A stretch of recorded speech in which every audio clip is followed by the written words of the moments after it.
everyone, welcome back to the deep dive.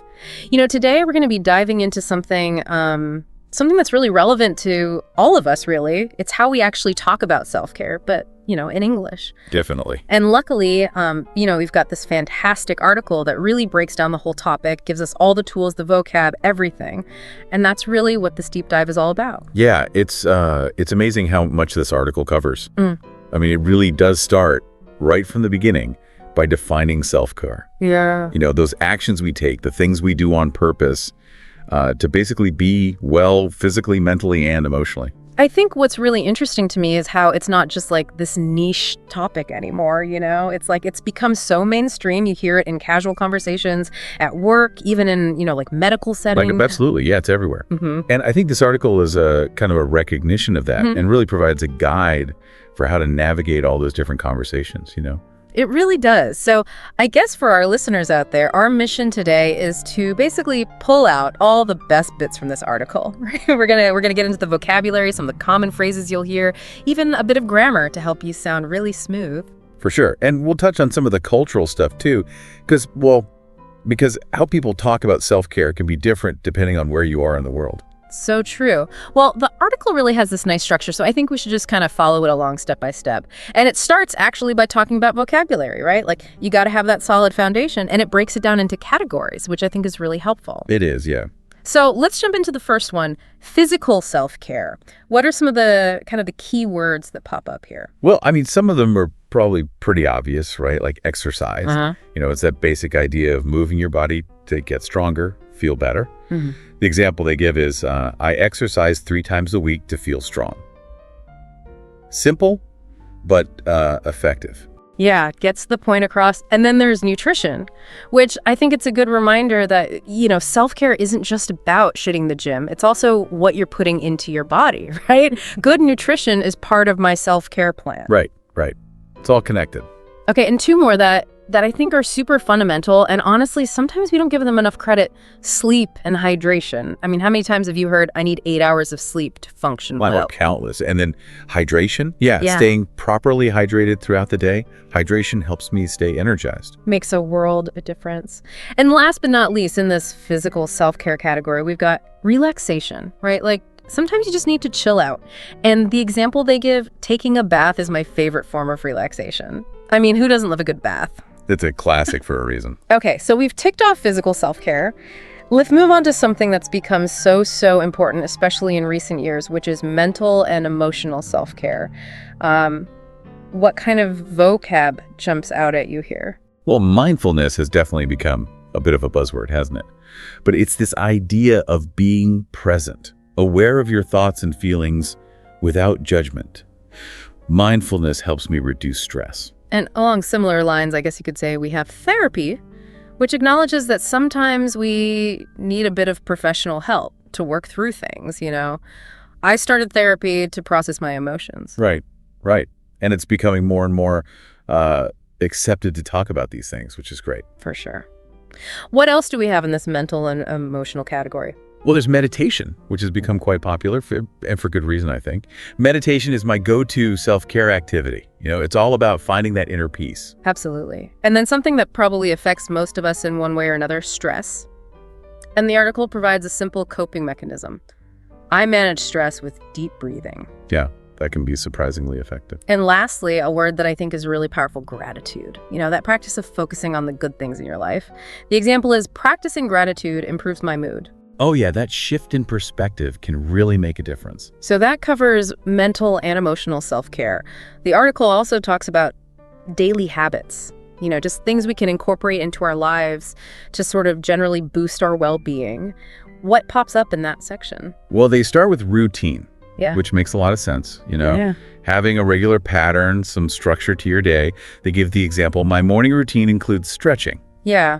I think that's a great example of how a small change can make a big difference, And along similar lines, they talk about balance, which is often easier said than done, but it's about finding that sweet spot between all the different aspects of your life.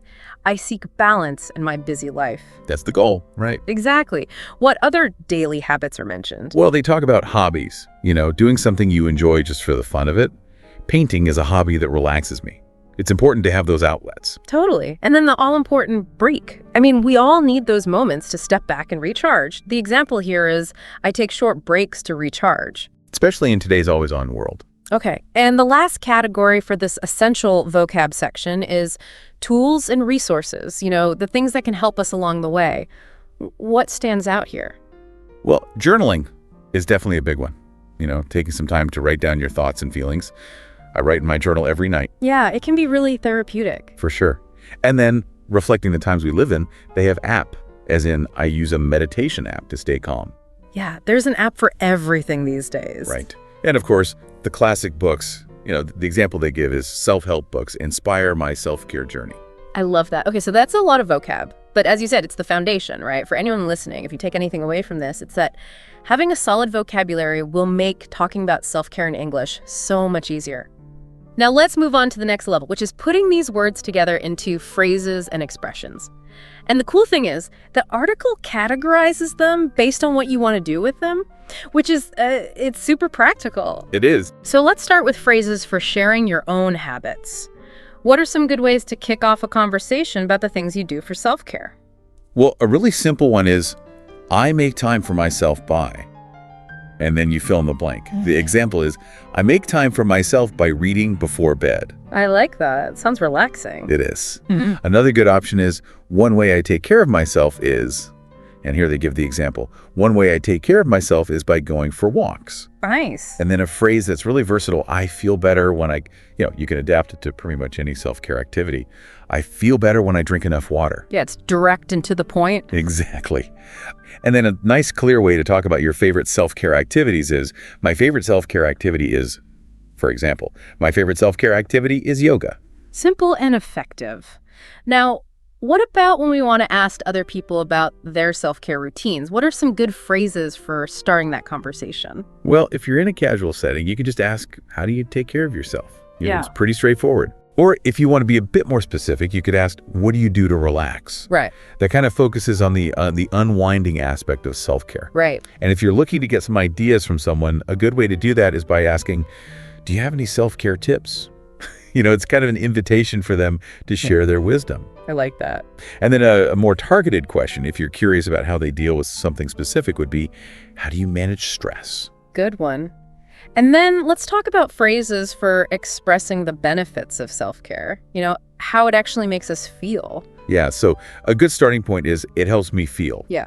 And then you can add whatever emotion or feeling you're experiencing. It helps me feel calm and focused. Yeah, those are good ones. Another useful phrase is, I notice a difference when, and the example they give is, I notice a difference when I sleep well. Makes sense.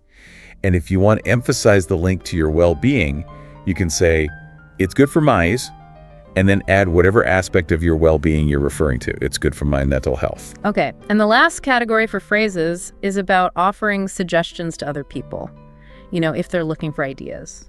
Right, so a gentle way to offer a suggestion is to ask, have you tried? And then you mention the activity. Like, have you tried meditating?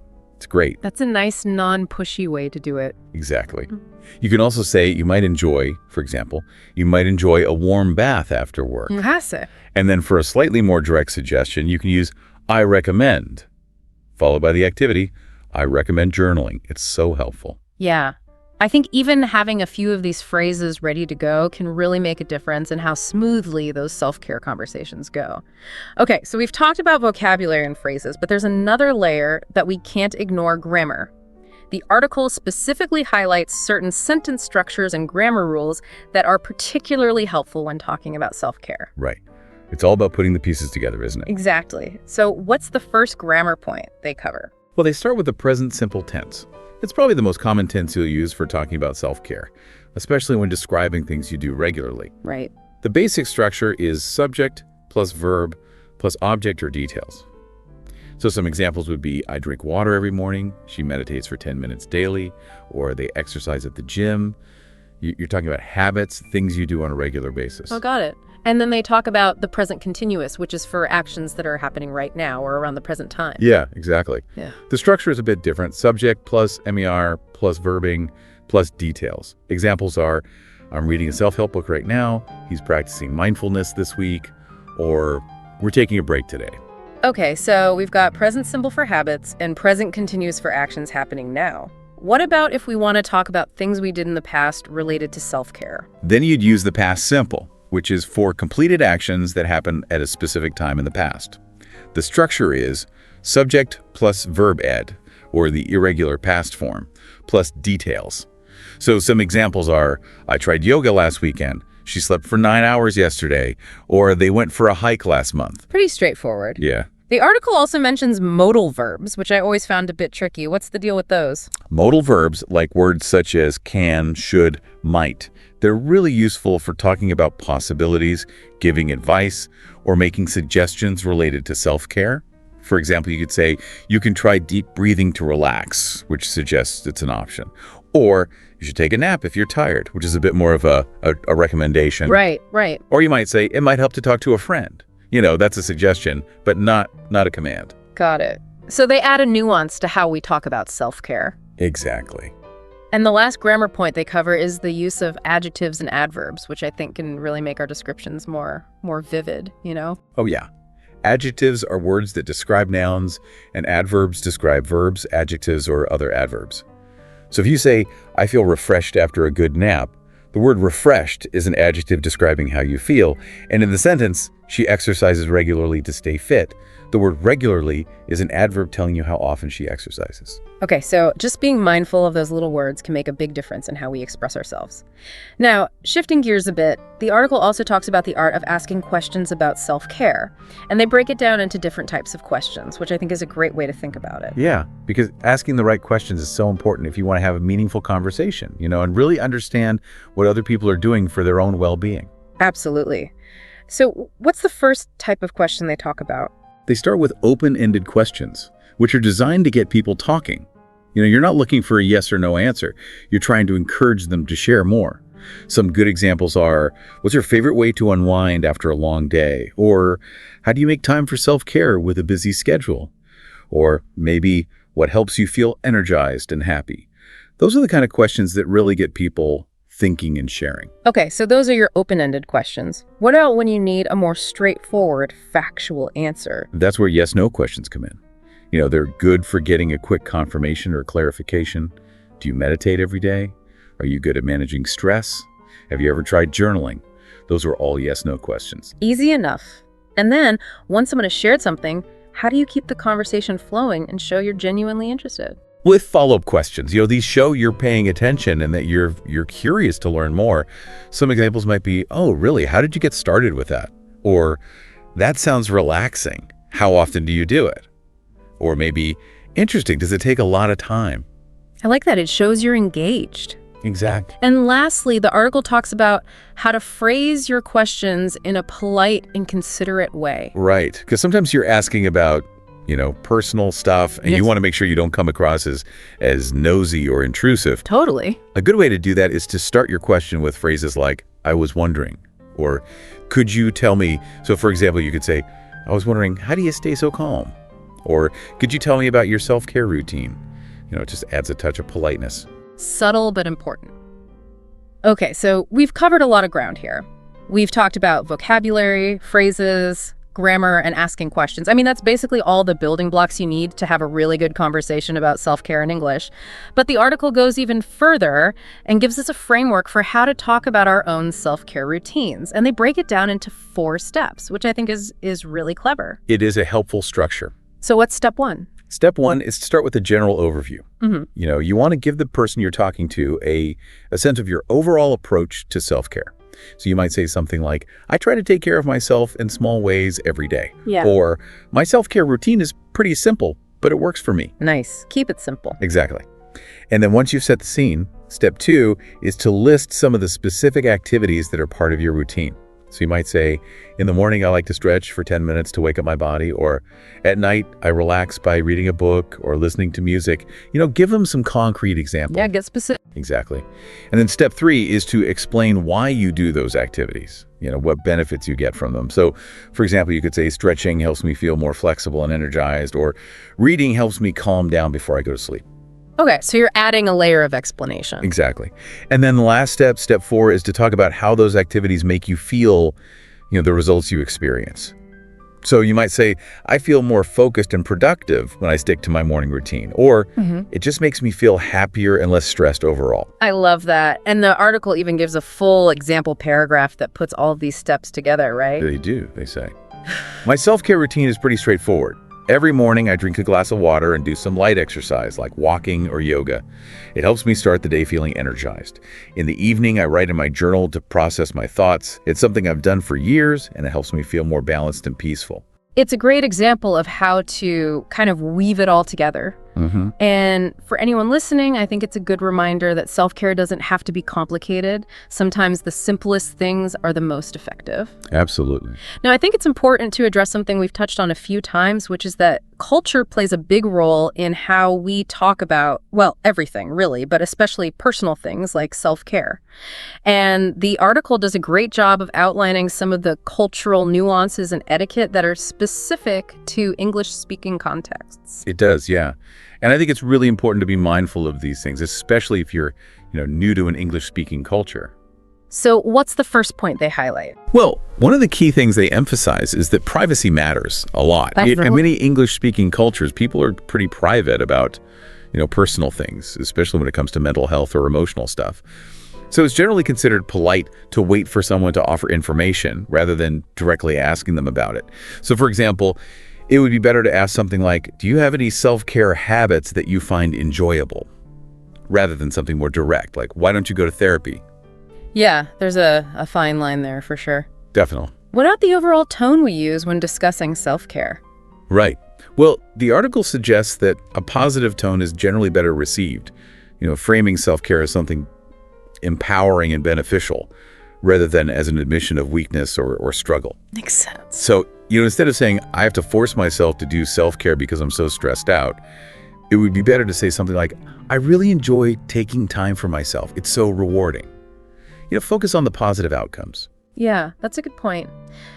And the article also points out that the formality of the setting can influence the language we use, right? Oh, absolutely. Like in a casual setting with friends or family, you can be pretty relaxed with your language.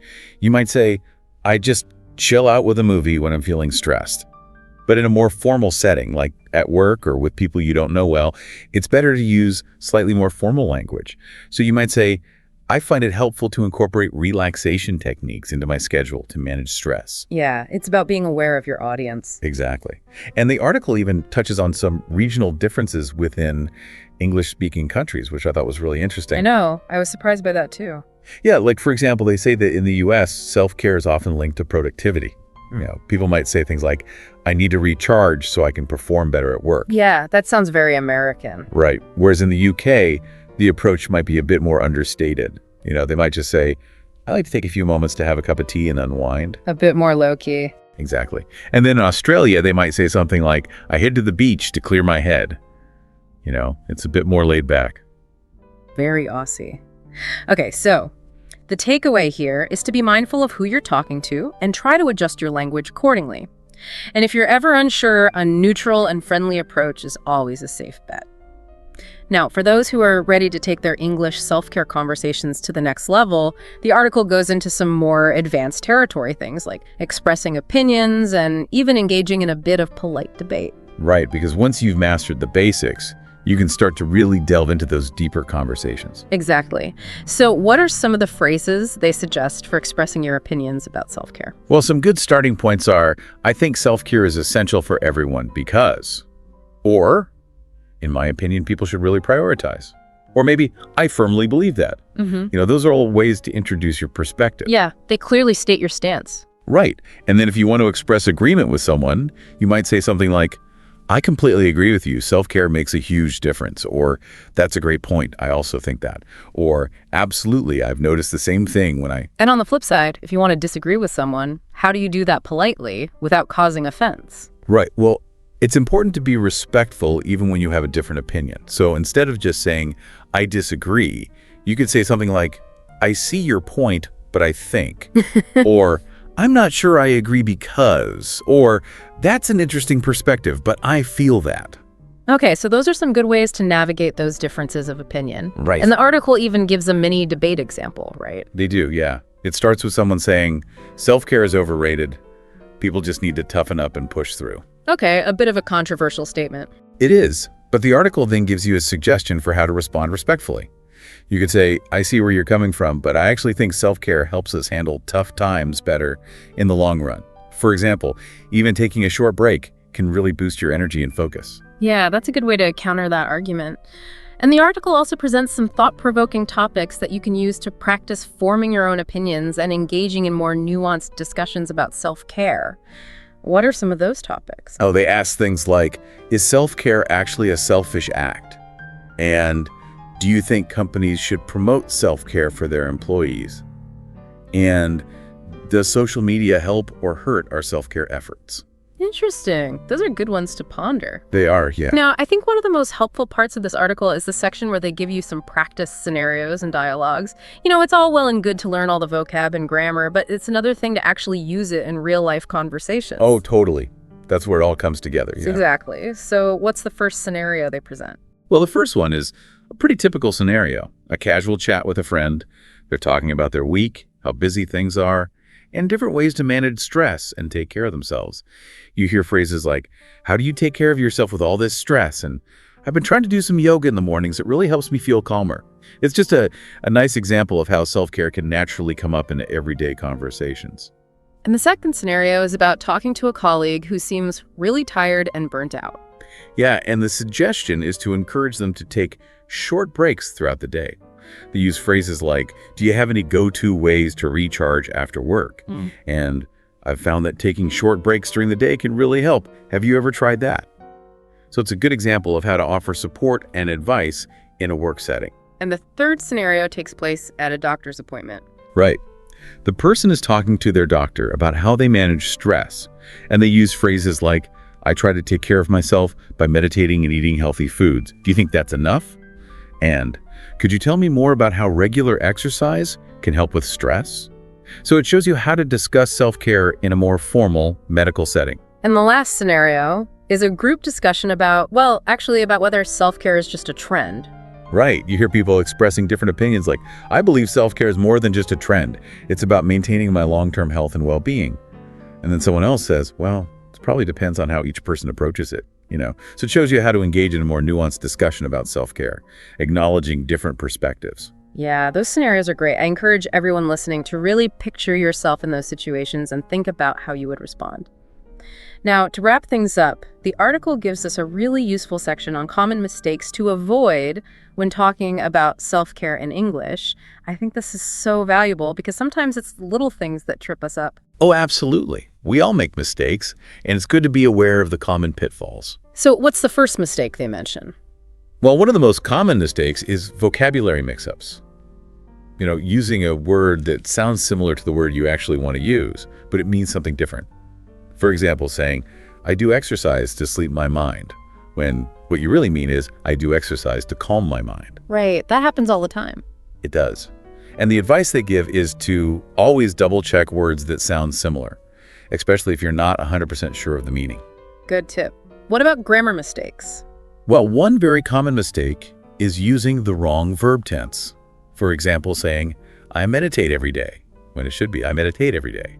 So it's a reminder to pay attention to those verb tenses, especially when you're talking about habits. And they also warn against overgeneralizing, right? They do, yeah. It's important to be careful about making sweeping statements that might not be true for everyone. So for example, instead of saying everyone needs to do yoga for self-care, which is obviously not true, it would be better to say something like, some people find yoga to be a really helpful part of their self-care routine. Acknowledge that it's a personal thing. Right. What you find helpful, someone else might not. Exactly. And then, as we talked about earlier, it's important to be aware of cultural differences and avoid making comments that might be considered insensitive. Right. It's all about being respectful of other people's choices and beliefs. Exactly. And the last mistake they mentioned is pronunciation, which can be a challenge for any language learner. They specifically highlight two words that people often mispronounce: mindfulness and nutrition. Oh, yeah, those are tricky ones. They are. And their advice is to listen to how native English speakers pronounce those words and try to imitate them. Yeah, listening is so important. Okay, we've covered a lot of mistakes to avoid, but now let's end on a positive note. The article gives some really helpful tips for improving your fluency and confidence when talking about self-care in English. What are some of their suggestions? Well, they start by emphasizing the importance of building your vocabulary gradually. Maybe aim to learn 5 to 10 new words related to self-care each week, and then try to actively use them in your conversations. Yeah, make it a habit. Exactly. And they also recommend practicing speaking as much as possible, even if it's just talking to yourself. Just get those words out of your mouth. Another great suggestion is to find a language exchange partner or join an online forum where you can practice talking about self-care with other learners. Community is so important. It is, yeah. And then, of course, there's listening. Watch videos, listen to podcasts, pay attention to how native English speakers talk about self-care, and try to imitate their pronunciation and intonation. Those are all great tips. Anything else? Yeah, they also encourage you to look for opportunities to talk about self-care in real-life situations, even if it's just a casual comment to a friend. And they remind you to be patient with yourself. Learning a language takes time, and fluency doesn't happen overnight. Absolutely. Celebrate those small wins. Definitely. And the article finishes with a sample conversation between 2 new friends who are discussing their self-care routines, and it's really encouraging to see how naturally they use all the vocab and phrases we've been talking about. It shows you how it all comes together in a real conversation. I love that they included that. It's so helpful to see it in action. Well, I think we've covered just about everything in this article. It's been such a comprehensive deep dive into the language of self-care. And I think the key takeaway is that... Hey everyone, and welcome back to The Deep Dive. Today we're getting into something I think a lot of you are really interested in, and that's how we talk about yoga and mindfulness, in English. Yeah, it's fascinating, right? Totally. Whether you're a newbie, curious about like a pose or how to meditate, or you've been practicing for ages and want to really express yourself more clearly, this is for you. It is. In this deep dive, we're going to equip you with the language and the confidence to discuss these amazing practices, with ease. We've gone through tons of info to bring you the most important and interesting bits. Yeah, and what's really cool to think about is how these ancient traditions, yoga and mindfulness, have become so global. They really have. Yoga, it started in India over 5,000 years ago. It combines these beautiful physical postures, asanas, with breathing exercises, pranayama, and meditation. Right. It's all about that harmony of body and mind. Exactly. And mindfulness, which comes from Buddhist teachings, focuses on being present right here, right now. So simple, yet so powerful. And because they're so popular, especially in English-speaking countries, English has become like the main language for talking about them. That makes sense. So, by becoming fluent in this language, you're not just learning words, you're unlocking a deeper understanding. You can connect with people across the world, which is amazing. Okay, so let's build that foundation. We'll start with some essential vocab, right? Those yoga poses, the asanas. You'll hear both the English and Sanskrit names, and knowing both is super helpful. Yeah, it shows a deeper understanding. Take downward facing dog, or Adho Mukha Svanasana. It's that inverted V shape, and it's amazing for stretching your hamstrings. It really is. You could say to someone, I love how downward facing dog stretches my hamstrings. Exactly. Then there's Warrior 2, Virabhadrasana second. Standing strong, arms extended, legs wide, you feel powerful and grounded. It's a pose that embodies strength. You could say Warrior 2 makes me feel strong and grounded. It's interesting, isn't it, how the physical pose reflects the intention behind it? Yeah, I've never thought about it like that. Then you've got tree pose, Vrksasana. You're balancing on one leg, the other foot resting on your thigh. That one really tests your focus. It does. You could say, tree pose really challenges my focus. And then, there's child's pose, Balasana, knees tucked in, forehead to the ground, total relaxation after a tough sequence. Love child's pose. It's a favorite, right? Total favorite. I always relax in child's pose after a tough sequence. And yeah, knowing both the English and Sanskrit names is awesome. It shows that connection. It really does. And let's not forget the equipment. We've got the yoga mat, the cushioned, grippy surface we all rely on. You could say, I just bought a new yoga mat. It's so grippy. Yeah. Then there are the blocks, foam, or cork rectangles. So helpful. They're great for support in poses like triangle pose. Using a block helps me reach the floor in triangle pose. Then we have the strap, like an extension of your arm. So helpful for seated forward bends. They make a big difference. A strap makes seated forward bends easier. And of course, the bolster, that firm pillow that makes restorative poses so blissful. Oh yeah, those are amazing. The bolster felt amazing during my relaxation pose. It's interesting when you think about how all these props help you explore the poses. more deeply or safely. Right. They adapt the pose to what your body needs that day, which is key. So true. Okay, so we talked about the physical tools of yoga. Now let's move inward to the breath, pranayama. This is essential for both yoga and mindfulness. We start with the basics. Inhale, breathing in, as in inhale deeply through your nose. Exhale, breathing out. Exhale slowly to release tension. The foundation. And then we have specific techniques like Ujjayi breath, that soft oceanic sound. Ujjayi breath keeps me calm during practice. And alternate nostril breathing, Nadi Shodhana, where you breathe through one nostril at a time. Help your balance there. I do alternate nostril breathing to clear my mind. For those who are maybe a little more experienced, did you know that Ujjayi breath, with that slight constriction in the throat, can actually stimulate the parasympathetic nervous system? No, I didn't. Yeah, it promotes relaxation. It's like a little science hack within the practice. That's really interesting. Speaking of clearing your mind, let's talk about mindfulness and meditation. Perfect segue. Mindfulness is simply paying attention to the present moment. You could say, mindfulness helps me stay focused at work. Meditation is the practice of cultivating that stillness or focus. It's the how-to, right? I meditate for 10 minutes every morning. Sometimes a mantra helps, a repeated word or phrase, like peace. Gives the mind something to anchor to. Exactly. My mantra today is peace. And a great way to become aware of your body is the body scan. You focus on each part, noticing any sensations. Bringing awareness to the physical. The body scan made me aware of my tight shoulders. And what's fascinating is how these practices, which seem so simple, have such deep effects on us mentally and emotionally. They really do. And in terms of the philosophy, we have the chakras, those energy centers in the body. Like the root chakra, the heart chakra. Exactly, the crown chakra. And, practitioners often talk about balancing them. Yeah, I've heard that. I'm working on balancing my heart chakra. And then there's namaste, the greeting and closing. The light in me honors the light in you. Exactly. We end class with namaste. It's so peaceful. And then there's dharma, which is like your unique path in life. Right. Yoga can really help people connect with that sense of purpose. That makes sense. Yoga helps me connect with my dharma. And lastly, savasana. The final resting pose, corpse pose. That blissful ending to a class. It's the best. Savasana is my favorite part of class. So many people say that. Okay, so now we have a solid vocabulary base.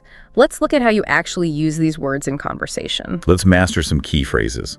Like, how do you even start a conversation about this stuff? Okay, so to start a conversation, you could say something like, have you ever tried yoga? I started last month and I love it. Or, what do you think about mindfulness? It's been a game changer for me. Yeah, or maybe, I went to a yoga class yesterday. Want to hear about it?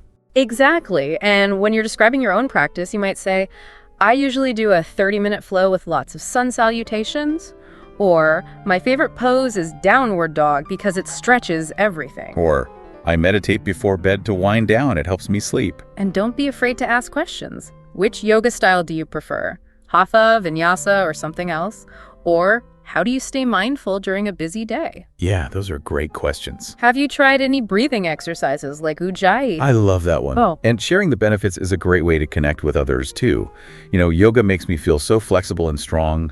Mindfulness reduces my stress. It's like a mental reset. After meditation, I feel so calm and clear-headed. Exactly. And if you want to invite someone to join you, you could try, want to join me for a yoga class this weekend? I'm hosting a mindfulness session, care to come? Or even, let's try a guided meditation together on YouTube. I love that. Now, you mentioned something earlier about cultural nuances. Can you talk about that a little bit more?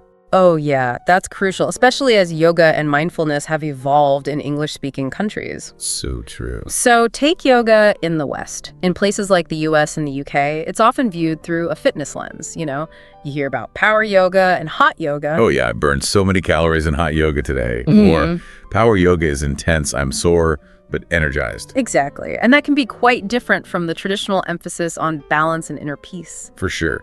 So when you talk about yoga, be mindful of whether your audience is interested in the physical benefits or the deeper, spiritual aspect. Exactly. Tailor your language. Now, mindfulness has also become super popular, and apps like Headspace and Calm have played a big part in that. Oh, for sure. People might say, I use Headspace for a quick mindfulness break, or Calm sleep stories are my go-to at night.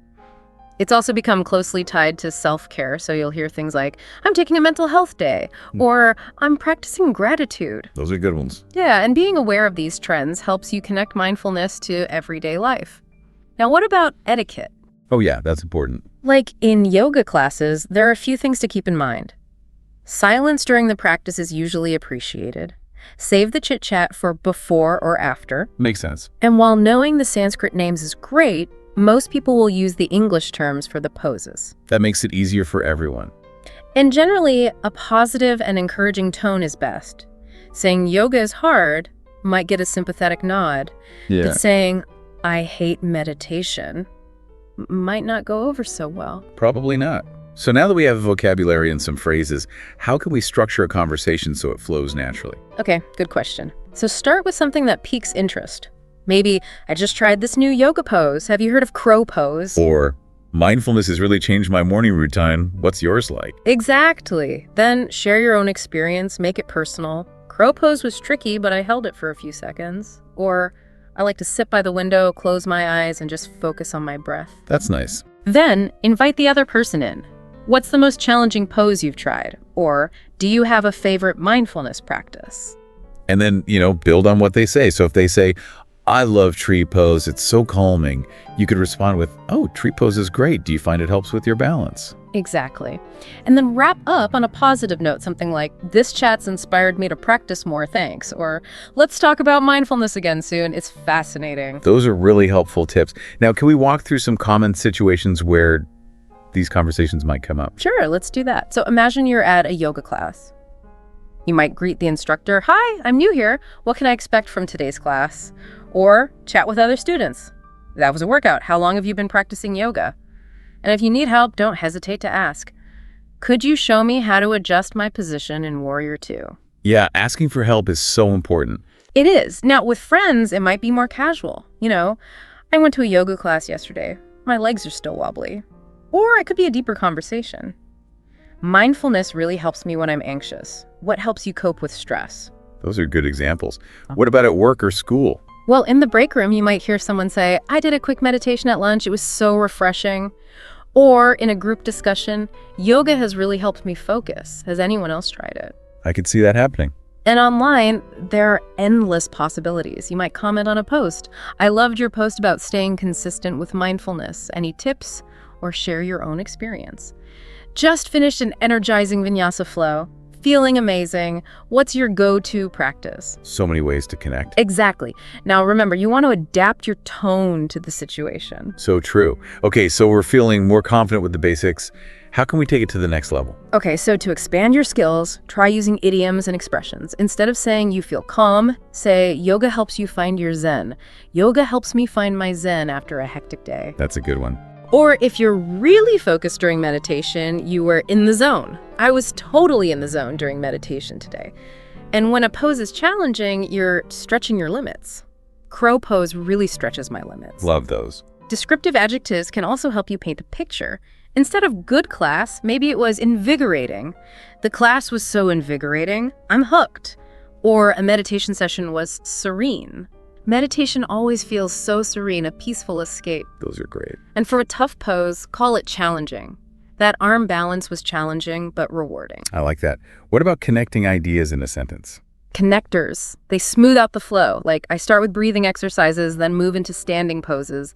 Mindfulness helps me sleep, plus it boosts my mood.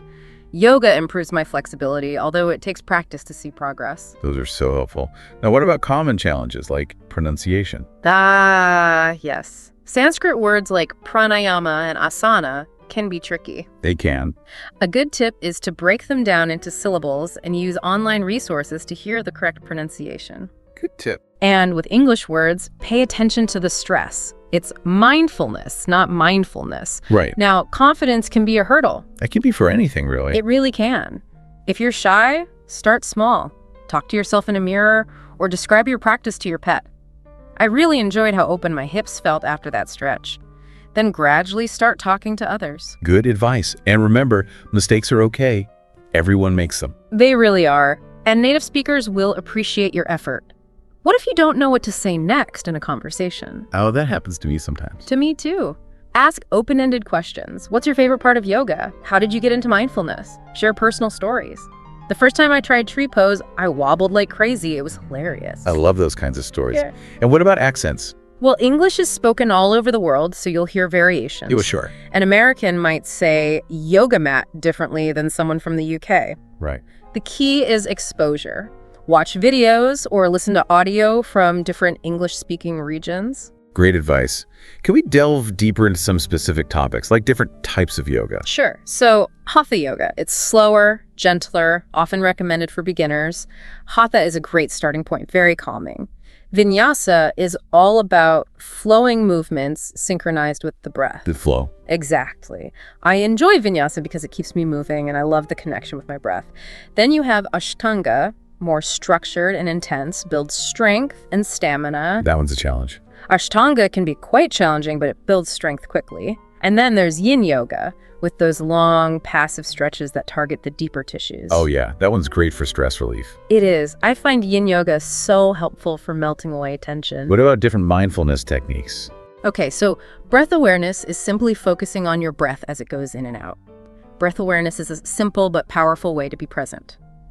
Then there's gratitude practice, taking time to appreciate what you're thankful for. Noting down 3 things I'm grateful for each day has really lifted my mood. And walking meditation, mindfulness in motion. You pay attention to the sensations of walking. I like that one. I tried walking meditation in the park. It was grounding and peaceful. Now, when you talk about benefits, you can categorize them.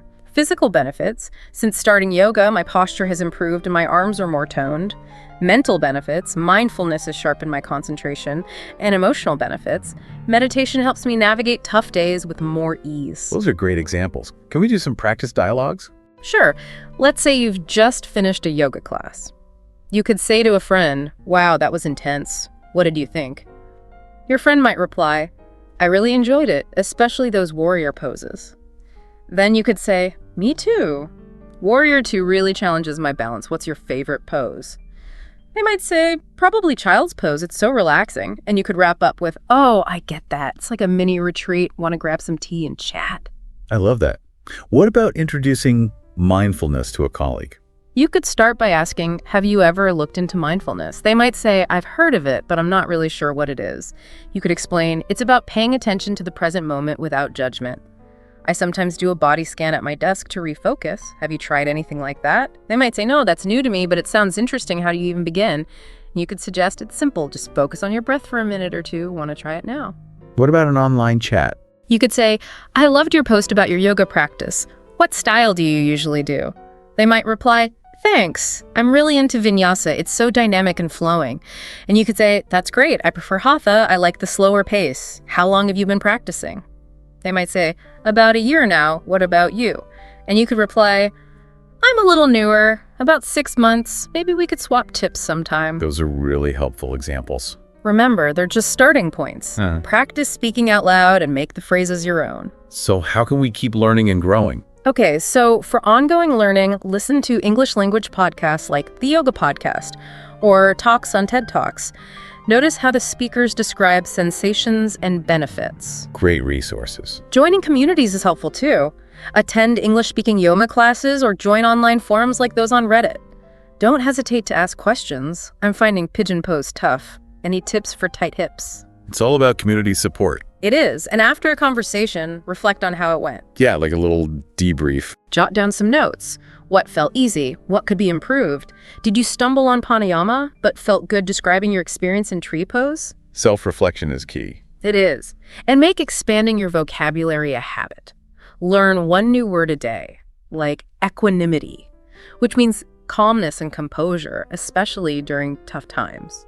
You could say, "Meditation helps me cultivate equanimity." Wow, this has been such a thorough deep dive, from the origins of yoga and mindfulness to specific poses, breathing techniques, philosophical ideas, and practical conversation strategies. We've covered a lot. We have. You should feel ready to discuss these practices in English with confidence. We hope so. Remember, learning a language is a journey, much like yoga or mindfulness. So true. Keep practicing, start with simple phrases, pay attention to cultural cues, most importantly, keep practicing. Yeah, and your words can not only deepen your own understanding, but inspire others and create connections. On and off the mat. Exactly. So here's a final thought. As yoga and mindfulness become more global, how do you think this is shaping the English language? What new terms or shifts in meaning might emerge? It's something to ponder. It really is. Thanks for joining us on the Deep Dive. Thanks, everyone. Okay, so today we're going outside. Ooh, outside. Yeah, well, in spirit anyway. Okay, I'm with you. We're going to be exploring, spending time in nature. You know, something that I think we all just know is good for us. Oh, sure. Yeah. But get this, our starting point is actually this how-to guide. How-to guide. Yeah, for English learners. Interesting. So, you know, you might be thinking, English language guide, really? For a deep dive. Right, like where are we going with this? But here's the thing, this guide is so simple that it actually reveals these like really fundamental reasons why getting outside is so beneficial. Like stripping away all the complexity, huh? Exactly. It just cuts right to the chase. I like it. Okay. All right. So we're not giving an English lesson today, but we're using this guide as like a springboard to really dive into the core advantages of outdoor activities. Okay, so we're talking about like how it affects us physically, mentally. Yeah, and even our social connections. I'm intrigued. Let's do it. So, you know, our listener, you might be listening to this because you need that extra push to get outside. That's me sometimes. Or maybe you already love being outside and you want to be able to explain like why it's so good. Yeah, articulate those benefits, right? Right, or maybe you're just curious about like the science behind that feeling you get. Like, why do I feel so good after I've been in the fresh air? Exactly. So let's jump in and see what this guide has to say. All right, let's unpack it. So right off the bat, this English learner guide, it starts with building vocabulary. Which makes sense, Yeah. right? You got to have the words to talk about it. For sure. And it's important for everyone, not just for people learning English. I mean, having the right words helps you understand your experiences. Totally, and then you can actually communicate them, you know, to other people. Yeah. So this guide breaks down the vocabulary into these nice, neat categories. And the first one is types of activities. All right, so what kind of activities are we talking about? Well, it lists hiking, Hiking. camping, jogging, cycling, gardening, swimming, and picnicking. Okay, so pretty good range there. A good mix. Right. And even just hearing those words, I feel like you can almost like sense the different vibes. Totally. Yeah, like hiking, I'm thinking about like, you know, the physical challenge. Right. Or camping, unplugging from technology. Yeah, love that. And what's interesting is how each of those activities like taps into different aspects of like our well-being. So it's not just like a generic being outside is good. It's more nuanced than that. Right. Like jogging, for instance. Yeah. That's all about cardio. Definitely getting your heart rate up. But then cycling, that has that element of exploration, you know? Yeah, you're seeing new places. And then even something like gardening, which seems pretty low-key. Yeah, much more chill. Right, but it gives you that chance to like unwind and connect with nature in a really hands-on way. I like that hands-on, yeah. Then the guide moves on to benefits, and it highlights all the physical health gains, you know, things like increased strength, better fitness levels, and that burst of energy you get. I definitely feel that. But then there's the mental health side, too. Which, let's be honest, is just as important these days. Huge. Yeah, that sense of peace, you know, just calmness, happiness that we often find when we're outside. And then there's stress relief. Oh my gosh. Yes, huge. One, less anxiety. Yeah, just feeling more grounded. And we can't forget the social benefits. Right, because it's not just about you being out there by yourself. Exactly. It's about building friendships, teamwork, strengthening those bonds. Like a team hike. Yes, exactly. And then finally, that feeling of being rejuvenated, you know, like you've recharged. More lively, refreshed, like you can take on the world. Exactly. And it's interesting when you think about the bigger picture, all of those categories, they're kind of woven together. How so? Well, the specific activity that you choose, Right. it's going to directly impact, you know, the benefits you experience and even how you feel afterwards. So it's all connected. Exactly. Okay, so the guide also gives us this list of nature words. Nature words. Yeah, you know, forest, mountain, lake, beach, sunlight, fresh air. Okay, so like the setting for the activities. Right, and having those words helps us describe, you know, those places. So we can share our experiences more vividly. Exactly. And then, of course, it lists emotions and feelings. Yeah, so push it. So how are we feeling when we're out there? Well, relaxed, excited, refreshed, happy, you know, the usual suspects. Those good vibes, yeah. But what I found really insightful is how The guide includes this practice tip. A practice kit, okay. Yeah, right at the beginning.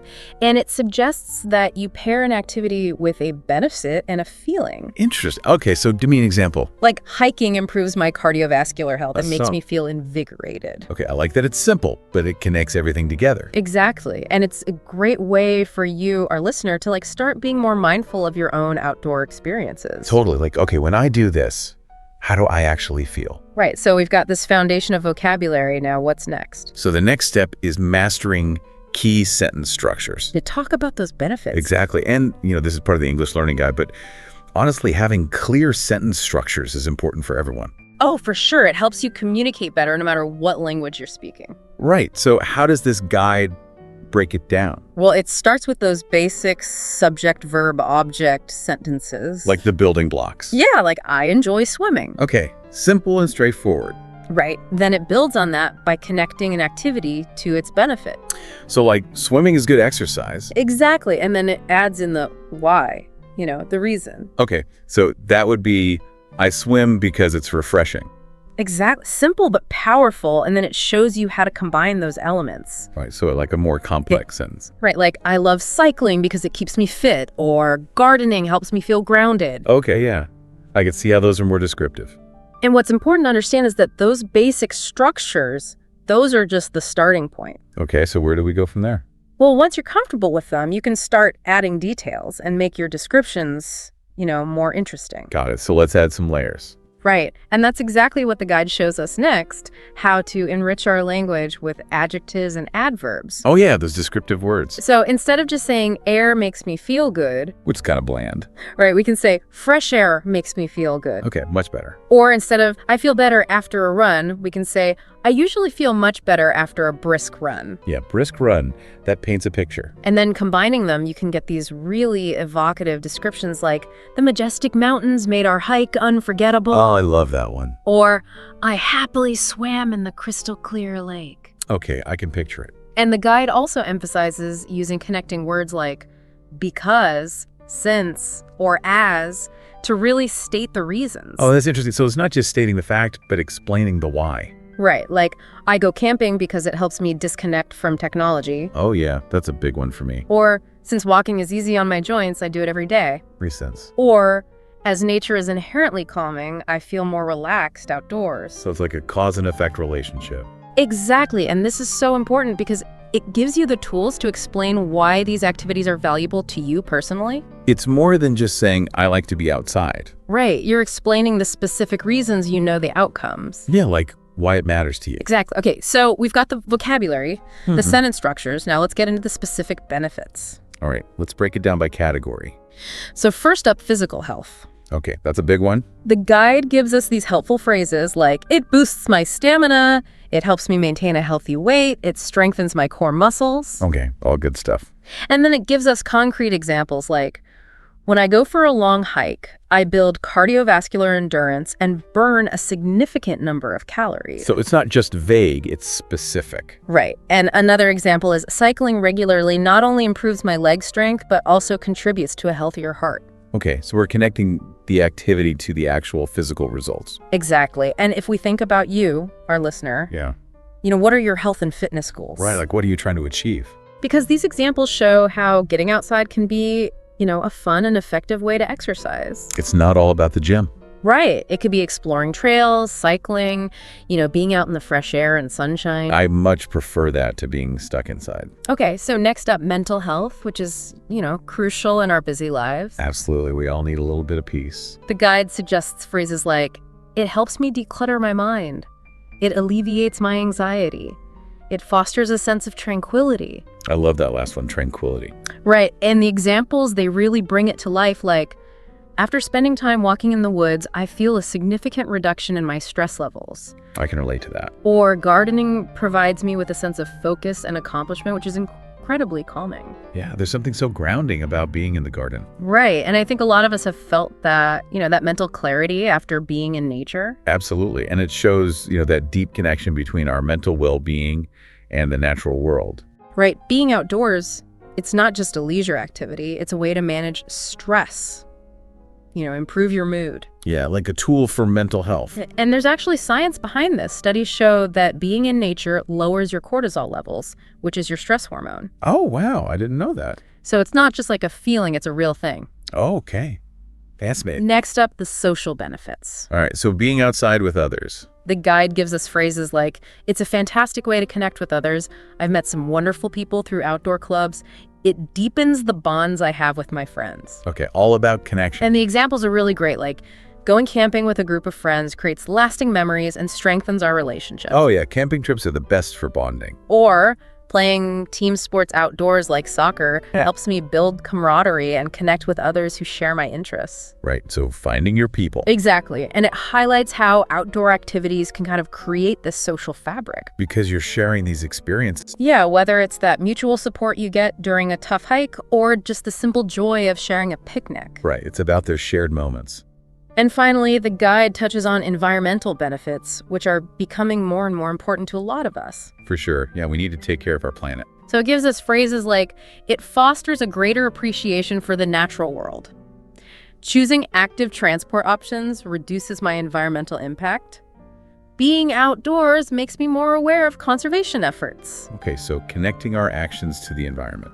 And then the examples are things like cycling to work instead of driving helps lower carbon emissions. Yeah, making sustainable choices. Or hiking through diverse ecosystems highlights the importance of protecting these natural habitats. So it's like you're seeing firsthand why we need to protect these places. And this is such a key point because, being in nature, it can really cultivate a deeper understanding and respect for the environment. And that can translate to more sustainable behaviors, in other areas of your life. Exactly. It's like this positive feedback loop. You benefit from nature, and then that motivates you to protect it. I love that idea. Okay, so we've got the vocabulary, the sentence structures, we've explored the benefits. Now the guide gets into adding some personality to our language. Ooh, personality. Tell me more. So we're talking about using idioms and phrasal verbs. Okay, so that's where things get a little less formal, a little more fun. Right, and these idioms and phrasal verbs, they really capture meaning in a concise way, Yeah, they're like these little bundles of meaning. Exactly. So the guide gives us some great examples. For idioms, we have blow off steam. Blow off steam. Which means to release pent-up energy or stress, like, after a demanding day at work, I often go for a jog to blow off steam. I definitely do that. Then there's in the fresh air. In the fresh air. Which simply means outdoors, like, I always feel more invigorated when I spend time in the fresh air. Simple but effective. And then we have recharge your batteries. Recharge your battery. Meaning to restore your energy. Like, a weekend camping trip in the mountains really helps me recharge my batteries. That's a good one. So these idioms, they just add a layer of, informal expression. And it makes you sound more like a native speaker. Totally. And the phrasal verbs are just as valuable. All right, let's hear them. So we have workout, meaning to exercise, like I try to work out by cycling several times a week. Okay, or go. Then wind down, meaning to relax, like gardening in the evening helps me wind down before bed. Wind down, yeah. And catch up, meaning to spend time and converse with someone, like we often catch up with friends over a picnic in the park. Okay, catch up. And these phrasal verbs, they're so common in everyday English. Yeah, you hear them all the time. So incorporating them into your vocabulary can really enhance your fluency. It's like adding those finishing touches. Right. It's like adding spices to your cooking. It makes it more flavorful. I like that analogy. Okay, so we've talked about the language. Now the guide actually gets into the practical side of conversations, Oh, so how to actually talk about these things. Exactly, how to navigate conversations about outdoor activities with confidence. Because it's not just about knowing the words, it's about knowing how to use them. Right, like having those conversational skills. And the guide breaks it down into how to start, maintain, and even end those conversations. Okay, so a complete guide to outdoor conversations. So for starting a conversation, it suggests asking those open-ended questions like, do you enjoy spending time outdoors? Okay, pretty easy. Or sharing your own opinion, like, I find hiking to be incredibly rewarding. Yeah, putting it out. Or inviting others to share, what are some of your favorite outdoor activities? So just simple ways to get people talking. Exactly. And for keeping the conversation going, the guide recommends active listening, adding your own details and asking follow-up questions. So you're engaged, you're not just passively listening. Right, like agreeing, I totally agree. Being close to nature is so calming. Okay, showing that you're on the same page. Or adding a detail. Yes, and I find it's also a great way to discover local wildlife. Okay, adding to the conversation. And then asking a follow-up, have you explored any new trails recently? So you're showing genuine interest. Exactly, and you're keeping the conversation going. That's like a tennis match. You're hitting the ball back and forth. I like that. And let's not forget about ending a conversation gracefully. Right, because you don't want it to just trail off. Exactly. So the guide suggests summarizing the main points. So it sounds like we both find a lot of value in spending time outdoors. Okay, bringing it all together. Or suggesting a future interaction. Maybe we could plan a hike together sometime. Okay, I like that one. And then using polite closing remarks like, oh, it's been great chatting about this. So ending on a positive note. And these are all just practical strategies for ending a conversation, in a way that feels good. And it shows that you were actually listening. Now, the guide also talks about something really important, which is adapting your language to different situations. Oh, right, because how you talk to your friends is different from how you talk in a more formal setting. Exactly. The level of formality really influences your word choice, your sentence structure, even your tone. So like code switching. Right. So in a casual conversation with friends, the guide points out you might use more informal language, even some slang like, I love hitting the trails. It's so chill and good for my head. Yeah, that's definitely how I talk to my friends. Or getting some outdoor time is just the best for unwinding. Keep it casual. But then in a more formal setting, like a presentation, you would use clearer, more precise language. No slang. Okay, so more professional. Like engaging in outdoor recreational activities offers significant benefits for both physical and mental health. Okay, a little bit more wordy. Or these activities contribute effectively to our overall well-being. Yeah, and the tone is more serious. Right. And then when it comes to writing like an essay, the guide suggests using connecting words and phrases. So make it flow. Right. Like, firstly, furthermore, moreover, for instance. And you'd provide more detailed explanations and evidence. So it's more structured. Like, for instance, studies have indicated that exposure to natural light can positively influence our circadian rhythms.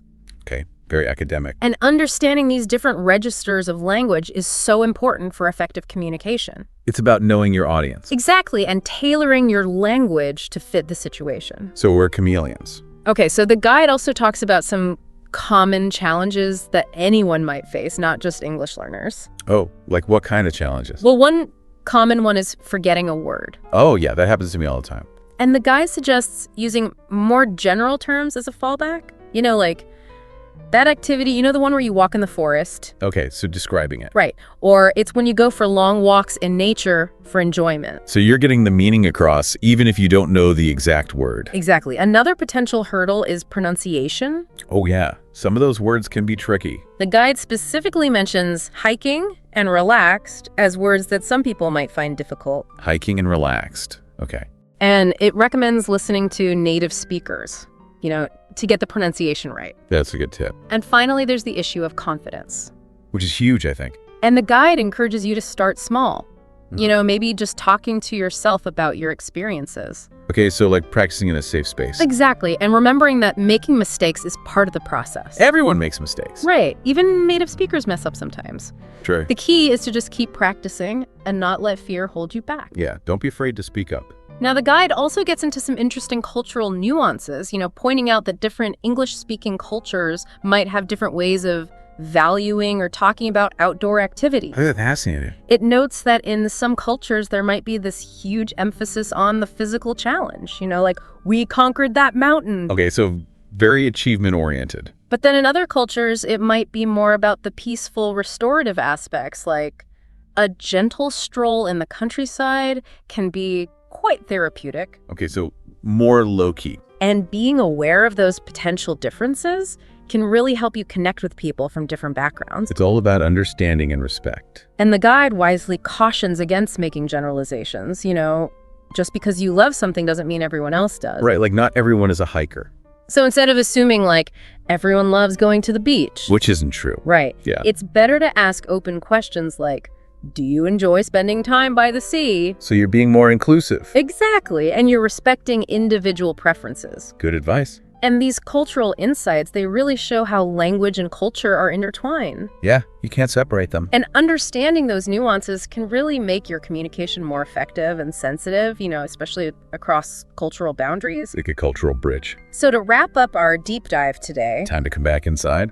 we started with this simple English language guide. Right, which seemed a little unexpected. But it actually gave us this really comprehensive look at the many benefits of being outdoors. For our bodies, our minds, our social lives. Exactly. And as the guide highlights, having the vocabulary and the confidence to talk about those benefits, it makes your own experiences richer. Yeah, you can really appreciate it more. And it allows you to connect with other people who share that passion. It's like finding your tribe.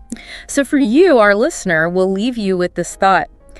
How can you weave even small moments of outdoor time into your routine? Yeah, like little bits throughout the day. And what positive effects could that have on your life? Makes you think. And maybe inspired by our conversation today, you might reach out to someone and just start a conversation about your favorite way to experience nature. I love that idea, spreading the outdoor love.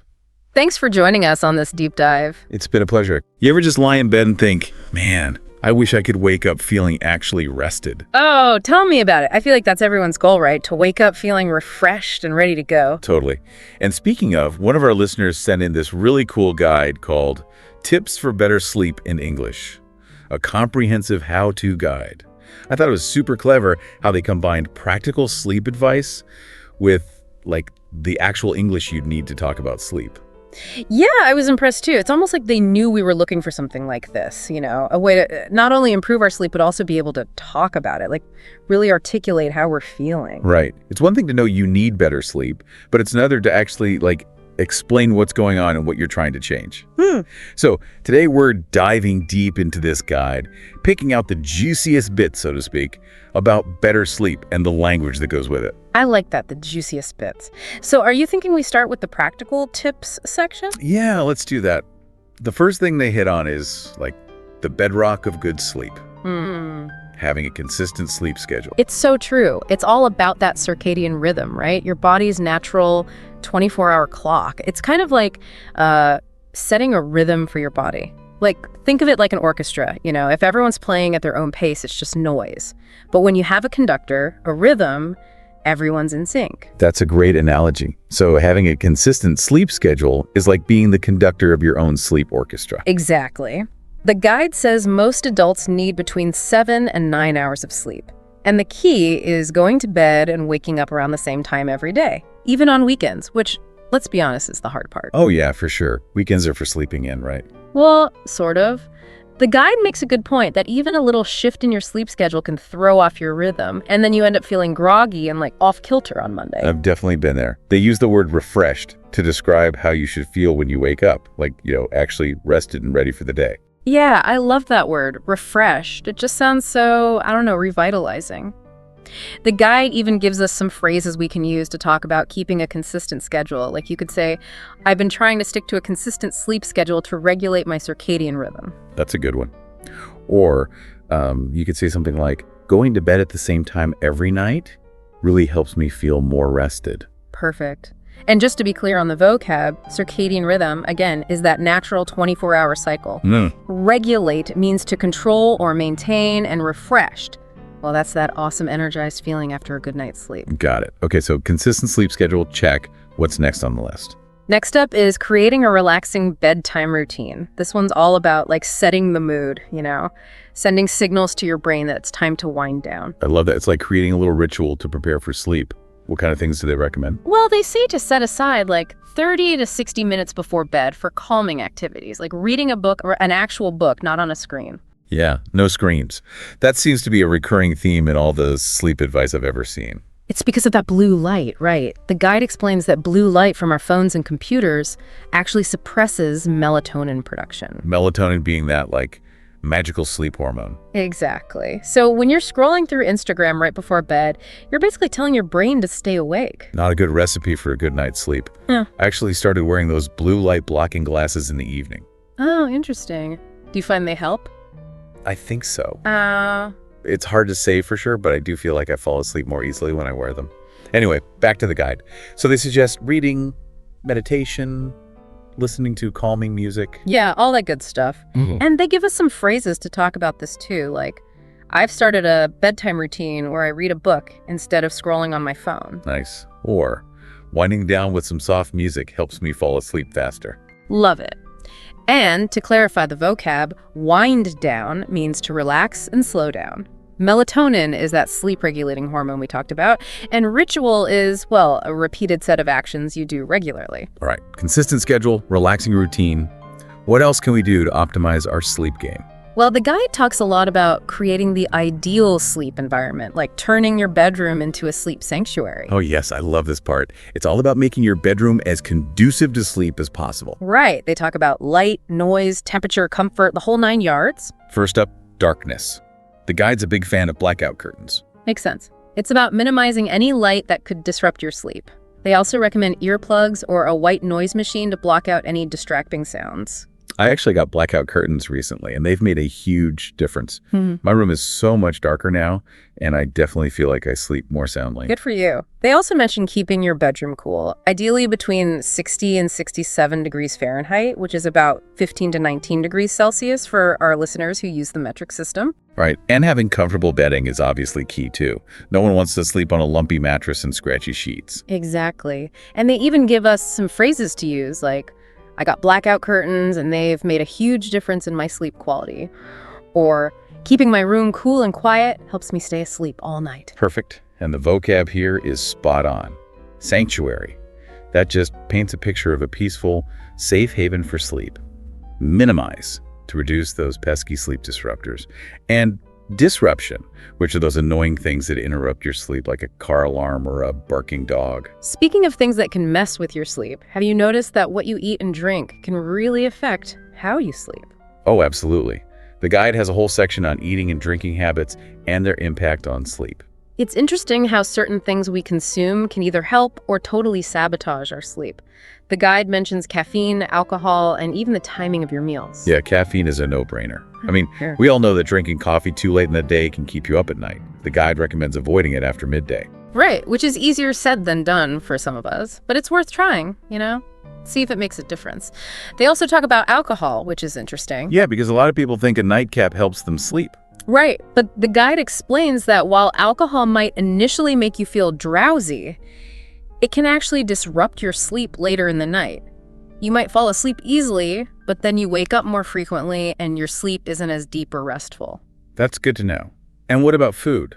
Well, they say that eating a large meal right before bed is a recipe for a restless night. It can cause indigestion and discomfort, which obviously makes it harder to fall asleep and stay asleep. Makes sense. So what do they recommend? They say you should aim to have dinner at least 2 to 3 hours before bed. And if you are hungry later on, stick to a light snack that's easy to digest. You know, something that won't weigh you down. Got it. And they give us some helpful phrases for this too, like, I cut out coffee afternoon, and I've noticed I sleep much better. Or, eating a big meal right before bed always messes up my sleep. True that. And the vocabulary here is pretty descriptive. Sabotage. That's a strong word to show how some habits can really undermine your sleep efforts. Fragment, which describes how alcohol can break up your sleep into, like, little pieces. And opt for, which is a useful way to say you're choosing something else, like a healthier snack. It's interesting, isn't it, like how all these seemingly small things can have such a big impact on our sleep. Speaking of things that can impact our sleep, we can't forget about screen time. Ah yes, the screen time dilemma. The guide definitely has some strong words about limiting screen time before bed. It all comes back to that blue light we were talking about earlier. The blue light emitted from our phones, tablets, and computers tricks our brain into thinking it's still daytime, which delays the release of melatonin. It's like we're giving our brains mixed signals. We're trying to wind down for bed, but our devices are telling us to stay alert and engaged. Exactly. The guide recommends powering down all screens at least an hour before bed, which I know is easier said than done for a lot of people. I struggle with this one for sure. But they do offer some alternatives, like using night mode on your devices, which reduces the amount of blue light they emit. Oh, that's a good tip. I need to remember to do that more often. Or they even mention wearing blue light blocking glasses if you absolutely have to use electronic devices in the evening. Like we were talking about earlier, I found those to be really helpful. So yeah, even if you can't totally avoid screens, there are ways to minimize the negative effects. And the guide provides some useful phrases for talking about this. You could say, I've been limiting my screen time and it's made falling asleep so much easier. Or switching my phone to night mode helps me avoid that wired feeling.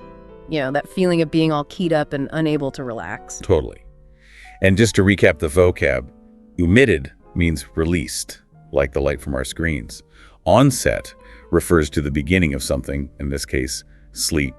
And wired, well, that describes that feeling of being overly alert, like you've had way too much coffee. All right, so we've covered a lot of ground here. Consistent sleep schedule, bedtime routine, sleep environment, what we eat and drink, and now screen time. What's left? Well, the guide also talks about the role of exercise in good sleep. Oh, that's right. Exercise is good for everything, right? But I guess the timing of exercise can affect your sleep too. Exactly. The guide points out that regular physical activity can actually promote deeper, more restful sleep. But, and this is a big but, exercising too close to bedtime can backfire. Because it gets you all energized, right? Like it revs you up instead of winding you down. Exactly. So they recommend aiming for around 30 minutes of moderate exercise most days of the week, but try to finish your workout at least 3 hours before you plan to go to sleep. So those late night gym sessions might not be the best idea if you're struggling to sleep. Probably not. And they give us some phrases to use here, like, I've found that morning workouts really improve my sleep at night, or exercising too late keeps me awake, so I stick to earlier sessions. Good ones. And to quickly define the terms, moderate means not too intense or extreme. Enhance means to improve or make better. And a session is just a period of time devoted to a particular activity, like an exercise routine. Okay, I think we're getting close to the end of the practical tips section. Anything else? Just one more thing, and it's a big one. Managing stress and anxiety. The guide emphasizes how a busy, worried mind can be a major sleep killer. Oh, I can definitely relate to that. Sometimes I lie in bed for hours just replaying the day's events or worrying about things I can't control. It's like my brain won't shut off. Yeah, it's a common problem. The guide suggests a couple of techniques for calming the mind before bed. One is journaling. They say that writing down your worries or whatever's on your mind can help you process those thoughts and let go of them before you try to sleep. That's a good one. I've tried that before. It definitely helps to clear my head. The other technique they mention is practicing a simple breathing exercise, like the 4-4-4 method. It's where you inhale deeply for 4 seconds, hold your breath for 4 seconds, and then exhale slowly for 4 seconds. It's supposed to help slow your heart rate and relax your body. Oh, that sounds nice. I might have to try that tonight. The guide even gives us some phrases to use, like, journaling before bed helps me clear my mind and sleep better. Or, deep breathing really calms me down when I'm stressed. Perfect. And the vocabulary here is helpful too. Offload is a good way to describe the act of releasing mental burdens. It's kind of like taking out the trash, but for your mind. And the guide doesn't specifically mention it, but it's worth knowing that stress triggers the release of cortisol, which can interfere with sleep. Oh, that's interesting. I didn't know that. Yeah, it's all connected. And then calm down, that just means to relax and reduce that feeling of anxiety or agitation. Wow. Okay. So we've covered a lot of ground in the practical tips section. We've got a solid plan for improving our sleep. We do. But remember, this guide is about more than just the tips. It also focuses on the language of sleep. Right. Being able to communicate effectively about your sleep is just as important as actually getting better sleep. Totally.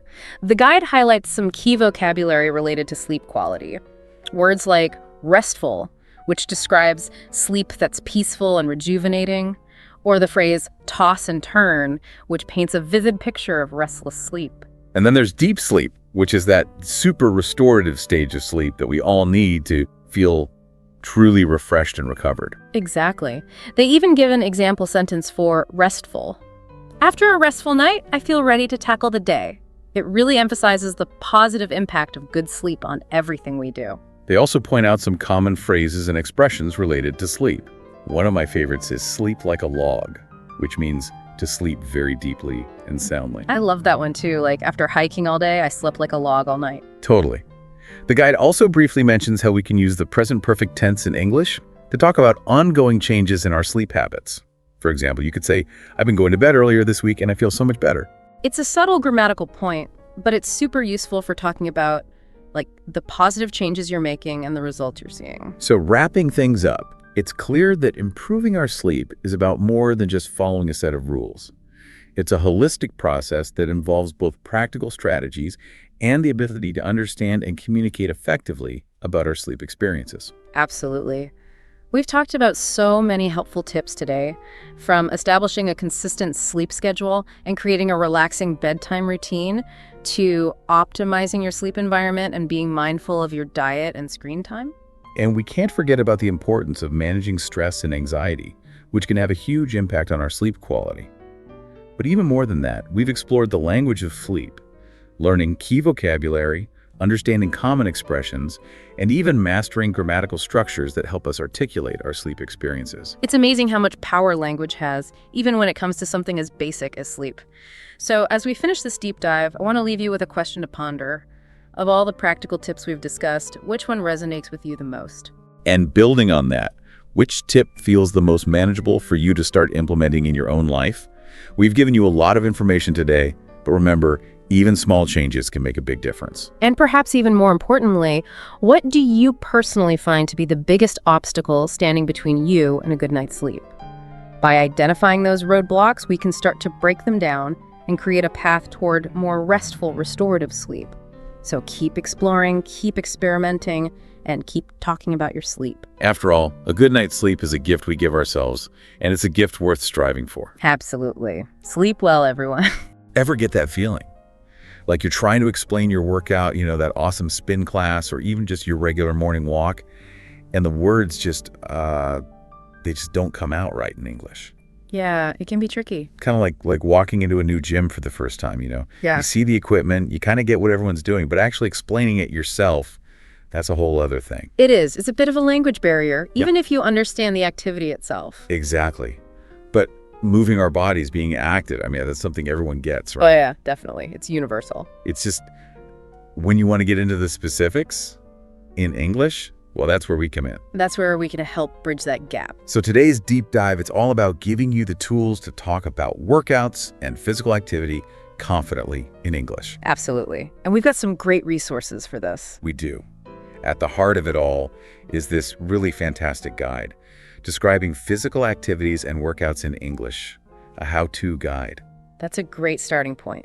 It really is. Think of it as your fitness language toolkit. Yeah. And our mission today is to take the best parts of this guide, the most useful stuff, and really help you get fluent in, fitness English. It's about giving you the vocabulary and the confidence to express yourself clearly.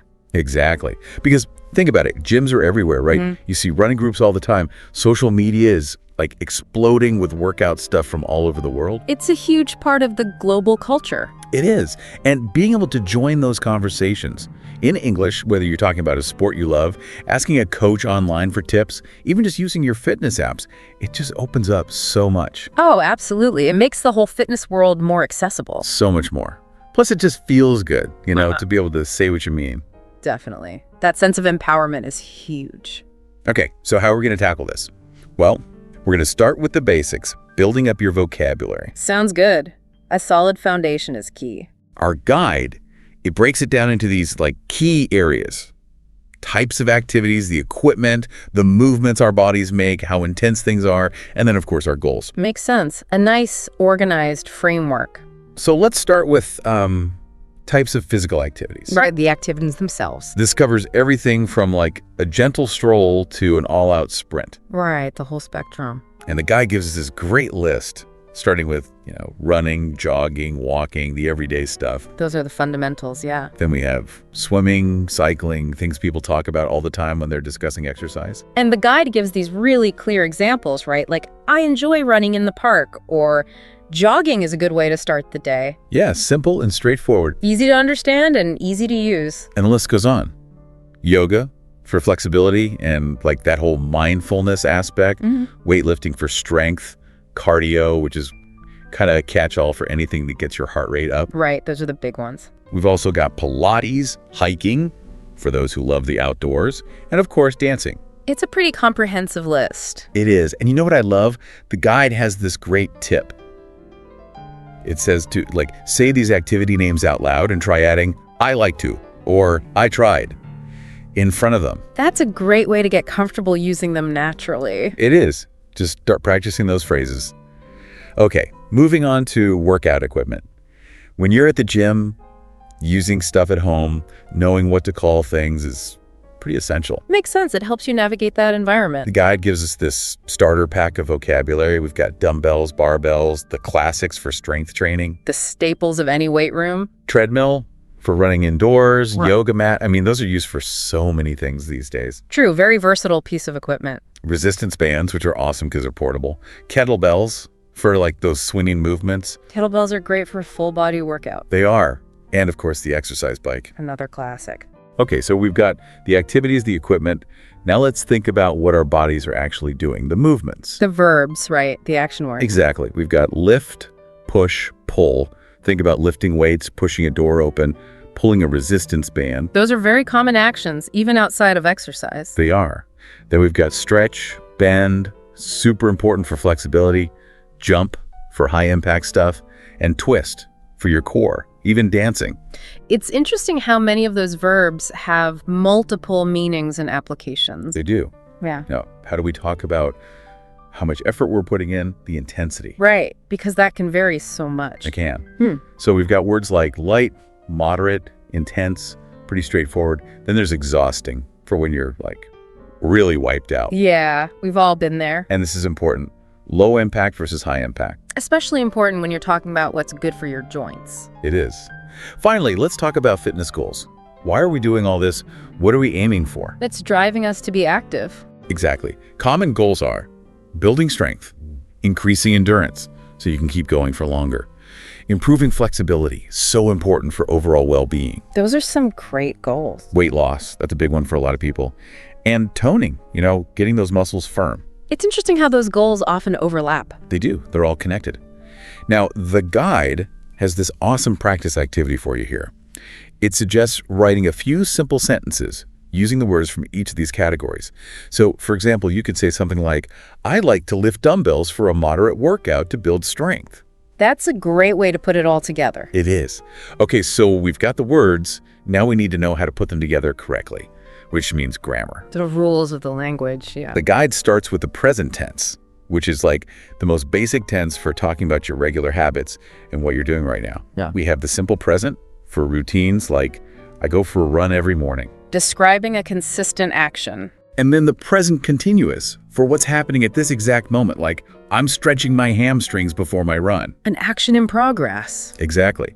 And the guide gives these great examples like he goes to the gym 3 times a week and there's swimming laps at the pool now to really show how these tenses are used. Yeah, those are good examples. Okay, so now we need to talk about the past because we often want to share about a workout we've already done. Makes sense. We tell stories about our fitness experiences. We do. We use the simple past for finished actions like I lifted heavier weights yesterday. Completed actions in the past. And then there's the past continuous for things that were ongoing at a specific time in the past. So, for example, I was cycling in the park when it started to rain. I like that example. It tells a little story. It does.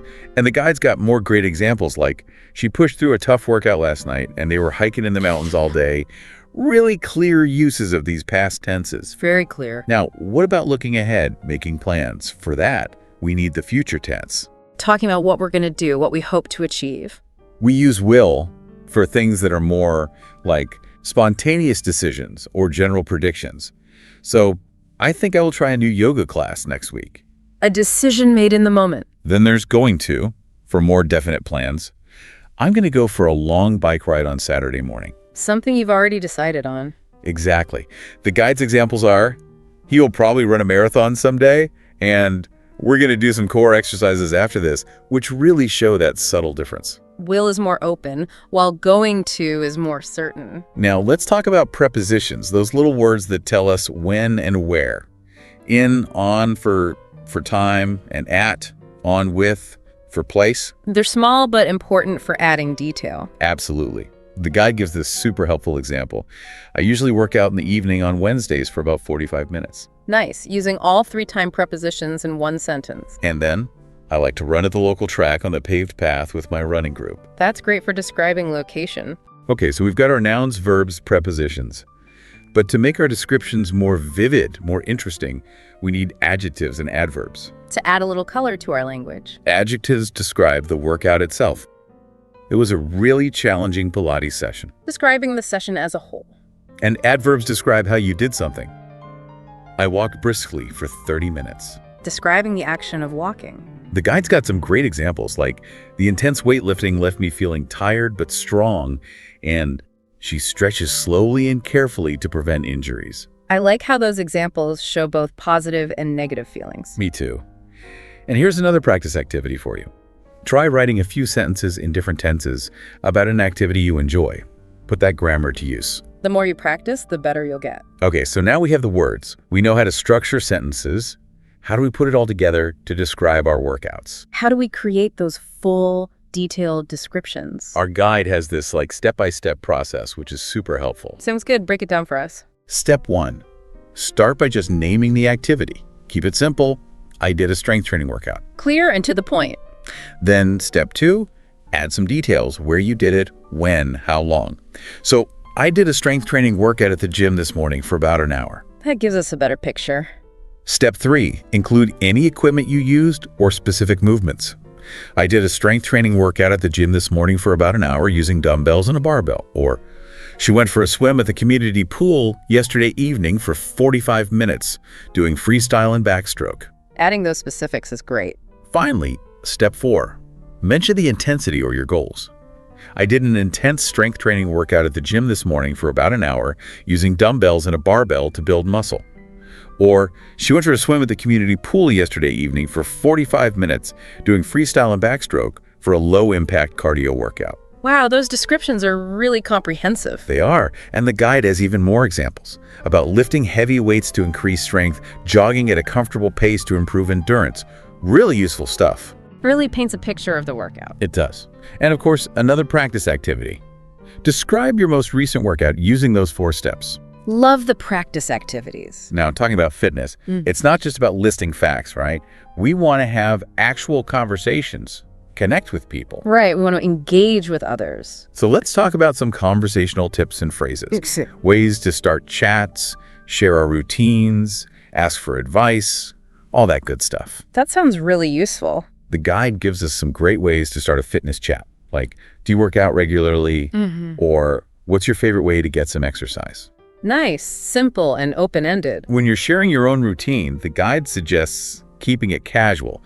So instead of saying, I attend the gym 3 times per week, you can say, I usually hit the gym about 3 times a week. That does sound more natural. Or, I've really gotten into running lately. It's such a good stress reliever. Or, I've been trying out yoga to help me relax after work. Those sound like things people actually say, yeah. Right.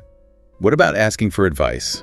We've got, what do you recommend for improving my cardio? That's a good one. How do you stay motivated to stick to your exercise plan? Oh, that's a tough one. It is.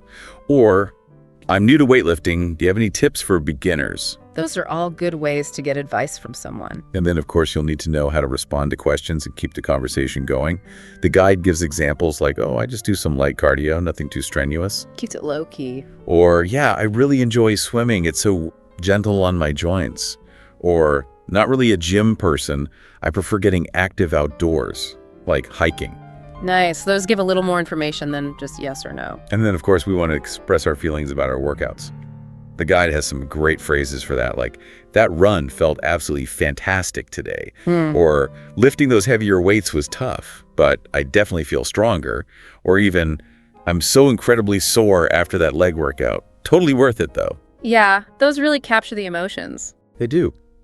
And there's another practice activity here. Role play, a casual fitness conversation with a friend. Oh, that's a fun one. Now let's talk about some of the cultural nuances of English fitness talk. The slang, the expressions, the things that make you sound more like a native speaker. One thing you'll hear a lot is gym lingo. Our guide gives us examples like pump iron instead of just lift weights. That's a classic. Or get ripped, meaning to build really defined muscles. Yeah, that's more of a bodybuilding term. And then there's the classic hit the gym instead of just go to the gym. It sounds more, I don't know, more active. More energetic. And the overall vibe in fitness talk, it tends to be really positive. A lot of encouragement, a lot of motivation. We'll hear phrases like, you've got this, crushing it, keep it up. Those are great ways to motivate people. They are. Yeah. But here's an interesting thing the guide points out. Some English speakers, they use humor or humility when talking about their workouts, almost like downplaying the effort. Oh yeah, I've heard that. You'll hear people say things like, "Oh, I just mess around with few weights," even if they're super serious about it. It's like they don't want to sound like they're bragging. Exactly. Or, "I'm no athlete, barely made it through that hike." A little self-deprecating humor. It's funny. And the guide has this great tip. Listen to fitness influencers or podcasts in English. It's the best way to pick up on those cultural vibes and the kind of slang that's used. Immersion is key, yeah. Now, even as you become more confident, it's easy to make little mistakes. It happens to everyone. Let's talk about some common mistakes to avoid. All right, let's clear up some potential pitfalls. One thing is overusing very. So instead of, "I was very tired," you could say, "exhausted." Much more descriptive. Another mistake is using the wrong preposition, like saying, "I exercise in the gym," instead of "at the gym." Yeah, at is more about the activity. In is about location. Then there's mixing up your tenses. "I go for a run yesterday," instead of "I went for a run yesterday." Keeping your tenses consistent is so important. And finally, forgetting articles, saying "I used treadmill," instead of "I used the treadmill," or "I did quick stretch," instead of "I did a quick stretch." Articles are tricky, but they make a big difference. They do. And the guide has a practice activity here, where you correct 5 example sentences that contain these common mistakes. Love that. Okay, we're almost at the end of our deep dive. But how can you keep expanding your skills? How do we keep learning, keep growing? Well, the guide suggests trying to describe your entire workout routine in detail. That sounds like a challenge. It is. And they give a great example. "My workout usually starts with a 10-minute warm-up on the elliptical. Then I do about 30 minutes of strength training, focusing on different muscle groups each day. After that, I usually finish with a 20-minute cool down and some stretching." Wow, that covers everything. It does. Another suggestion is to compare different physical activities. You could say something like, "Running is a higher impact activity than swimming, which is much gentler on my joints. I enjoy both for different reasons."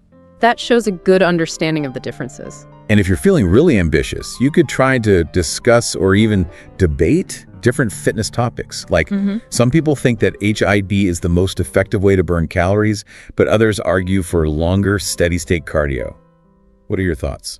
That's a great way to push your language skills. It is. And the final practice activity. Write a short paragraph describing your dream workout. That sounds fun. So to recap, we've covered a lot today. Vocabulary, grammar, how to construct descriptions, conversational tips, cultural nuances, common mistakes, and ways to keep learning. It's been a deep dive for sure. It has. And remember, like with any new skill, practice is key. Start small, incorporate what you've learned into your conversations. Consistency is what makes the difference. So now that you've got all these tools, what new fitness adventure will you feel more confident trying or talking about? What will you unlock with your newfound fitness vocabulary? Maybe you'll finally try that online workout or start a conversation at the gym. Whatever it is, keep exploring. Keep using your fitness voice in English. It's a journey, and every step counts. Well said. Thanks so much for joining us for this deep dive. We hope you feel empowered to talk all things fitness confidently in English. It's been a pleasure. Keep moving, keep learning. And we'll catch you in the next deep dive. See you then. Hey everyone, welcome back. We're diving into something pretty fundamental today, something you use every single day, probably without even realizing how crucial it is. And something that a lot of people learning English, well, they kind of neglect. Exactly. We're talking about listening. And not just passive listening, but the kind that actually unlocks fluency and deep understanding. Right. The kind that takes you beyond just catching a few words here and there to really grasping the nuances, the humor, the cultural references. We're using a fantastic resource as our guide today, English Listening Practice with Questions and Best Answers. This resource is packed with exercises, and we're going to dissect it, pull out the gems, the techniques that really make a difference, because let's be honest, you don't have time to waste on methods that don't work. Exactly. We're all about efficiency here. So think of this deep dive as your shortcut to becoming a truly powerful English listener. We'll explore why listening is so foundational, the most effective practice strategies, and even break down some examples for different skill levels. So first things first, why is being a good listener in English so important? I mean, we all know it's good to listen, but what's the real payoff? Well, the guide really hits on this. Listening is the bedrock of all communication. Think about it. You can't really respond meaningfully in a conversation if you haven't actually understood what the other person is saying. It's like trying to build a house on sand. That's just not going to hold up. Precisely. And the guide digs even deeper, outlining 4 core reasons why honing your listening skills is so crucial. Okay, let's hear them. Number 1, it dramatically improves your comprehension. When you actively listen, you're not just hearing words in isolation, you're picking up on grammar patterns, new vocabulary, how sentences actually flow together in natural speech. It's like seeing the pieces of a puzzle finally click into place. Yeah, exactly. And that leads us to the second benefit. Better pronunciation. Pronunciation. That can be a tricky one. It can be, but the more you listen to native speakers, the more you internalize those subtle sounds, the rhythm, the intonation.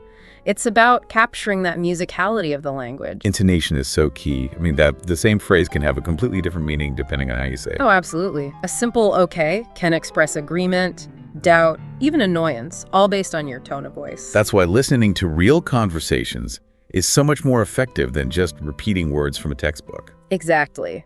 And then there's the third crucial element, cultural awareness. So that's a big one. Language and culture, they're inseparable. Listening immerses you in idioms, slang, little cultural references that you'd never find in a formal lesson. It adds so much depth to your understanding. It's like getting the inside jokes, feeling like you're really part of the conversation. That's a great way to put it. And finally, the fourth reason, and it's a big one, real-world readiness. This is where it all comes together, right? Absolutely. Think about it. Job interviews, casual chats with friends, understanding announcements at the airport. Ordering food, asking for directions. Exactly. All those everyday situations where you need to use English, confident listening is essential. You're not just a passive observer anymore. You're an active participant. Exactly. But there is a unique challenge here that the guide highlights: the real-time processing demand of listening. Oh yeah, that's a big one. Yeah. Unlike reading, where you can take your time, listening happens live. Right, you have to keep up with the speaker, decode the words, and make sense of it all on the fly. That's why targeted practice, like the exercises with questions and answers, is so powerful. It's like training your brain to be a super efficient language processor. Exactly. So we've covered why listening is so vital. Now let's dive into those 6 strategies for making your practice super effective. And the first one is a reminder to, be realistic. Start with your level, right? Exactly. It's tempting to jump into that fast-paced podcast or watch a movie without subtitles. But it can be so overwhelming if you're not ready. Exactly. The key is to choose materials that offer a good balance of challenge and comprehensibility. So for beginners, think children's shows, maybe podcasts designed for learners. Simple vocabulary, clear pronunciation, and a slower pace. Right. And then as you progress to intermediate, you can start incorporating things like news broadcasts, maybe YouTube tutorials on topics you're already familiar with. And for our advanced listeners, the world is your oyster. Pretty much. Debates, films, lectures, podcasts on specialized topics, it's all fair game. The key is to keep pushing yourself to step outside that comfort zone just a little bit at a time. Exactly. And that brings us to our second strategy. Use active listening. This is not about having English murmuring in the background while you do the dishes. This is about being all in, right? Totally. The guide suggests focusing on the main ideas, picking out specific details, even paying attention to the speaker's tone and emotions.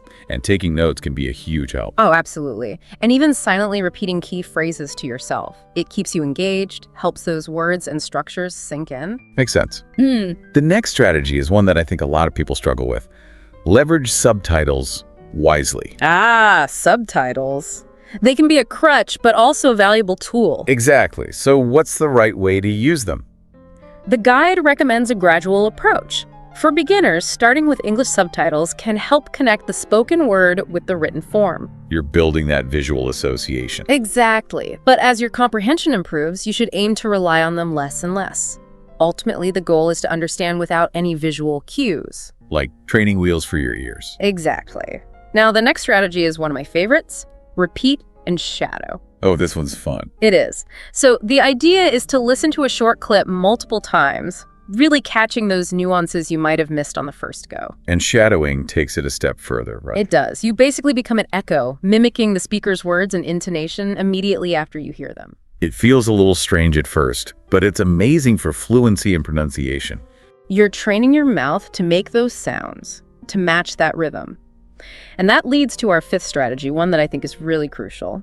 Diversify your sources. Don't get stuck in a rut. Exactly. Just like you need to challenge yourself with different difficulty levels, you also need to expose yourself to a range of accents and contexts. From British dramas to American sitcoms to Australian news broadcasts. And everything in between. Casual conversations, formal lectures, songs, podcasts.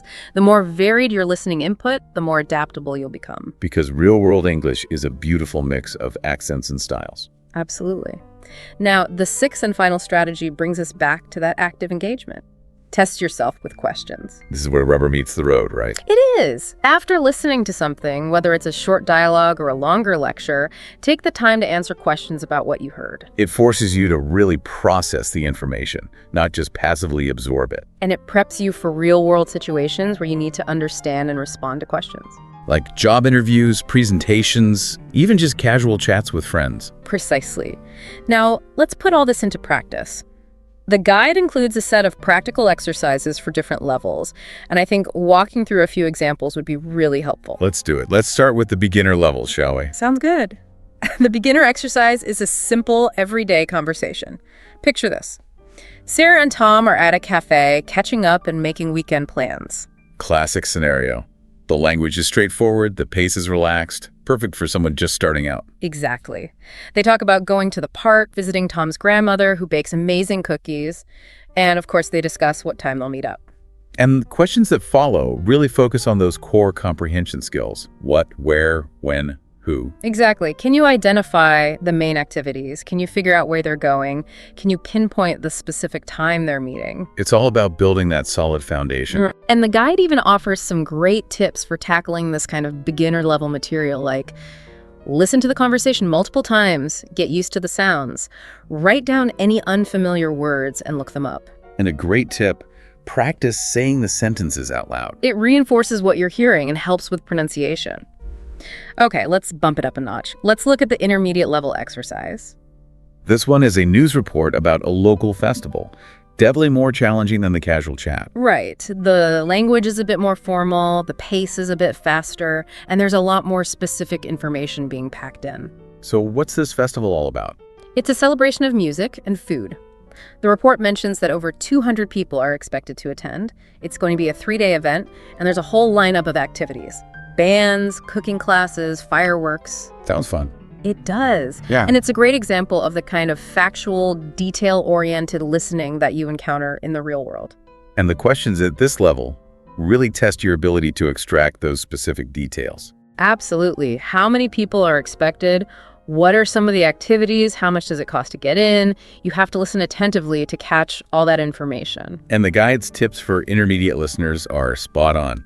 Pay close attention to numbers and lists. Those are common in news reports. Try to pick up on formal phrases, and a great way to check your understanding. Summarize the main points in your own words. Okay, ready to level up again. Let's do it. The advanced level exercise is a snippet from a lecture on climate change. Definitely the most complex of the three. For sure. The language is academic, the pace is quick, and the ideas are nuanced.